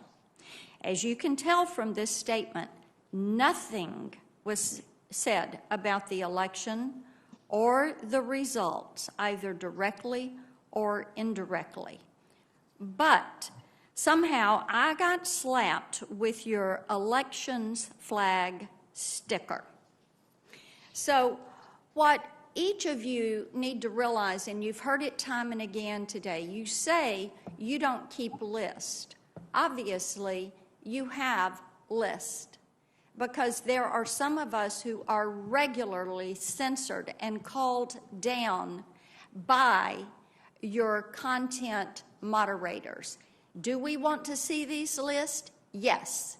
How have you built these lists? We want to know. I would remind each of you, you are a Title I service. You are an information service. You are to be the new public square. But what you are doing with your power that you have derived, because federal law gave you the ability to stand up and grow without being hit by lawsuits, You have used this power to run amok. You have used it to silence conservatives. You have used it to build your list. You have used this power to act like you hold all the power, that you can make these decisions. You have driven this cancel culture because you have not called to account your moderators. You have refused to take responsibility for your employees and their actions, so thereby reining you in on the issues of privacy, data security, content moderation, liability protections, defining who is a publisher in the virtual space. That is up to us, because you have proven you do not have the will, the strength, the ability, and you will not accept the responsibility to do it for yourselves. I yield my time. Thank you very much, Senator Blackburn. To the two witnesses, you made it through. I think you hopefully will understand a little bit better about where the committee's at and our concerns. I want to thank you for appearing. I wish we could do it in person, but I could understand why we had to do it remotely. We will have more hearings coming up in the next Congress, I'm sure, to try to find ways to modify 230 to deal with some of the issues that were brought before the committee. I just want to thank you both and just say that you have been hugely successful in ways probably beyond your own imagination. And we've got problems around your platforms that have to be dealt with, and we will do it hopefully collaboratively. The bottom line is we want to make these platforms better. We want to continue to grow this part of our society responsibly. And right now, without regulation or without lawsuit, is pretty much becoming the Wild Wild West. And I appreciate both of you for being willing to try to find ways to come up with systems that will ensure more transparency, more choice, and more confidence. And Mr. Chairman? Yes, sir. If I may just add my thanks to the witnesses and also to you for having this hearing. I think there's one certainty here, which is that Mr. Zuckerberg and Mr. Dorsey will be back. They will be back in the next session of Congress. I hope that joining them will be Google and Amazon and others who should be held similarly accountable. And to these two companies, thank you for stepping up to the plate, and to the other companies, you need to be here also. And I again, thank them, and we need to have greater accountability by reducing the shield. It's now nearly complete, and I want to thank you, Senator Graham, for working with me on the Internet Act. A number of our colleagues have raised the problem of child sexual abuse material. Best way to counter it is to act. If we really are serious about all this rhetoric and the jumble of grievances that we've heard, let's begin the journey with a single step. We can do it through the Internet Act. It's on the floor of the United States Senate, having been reported unanimously out of this committee. Let's have a vote. Agree. Change is going to come. Thank you. The hearing is adjourned.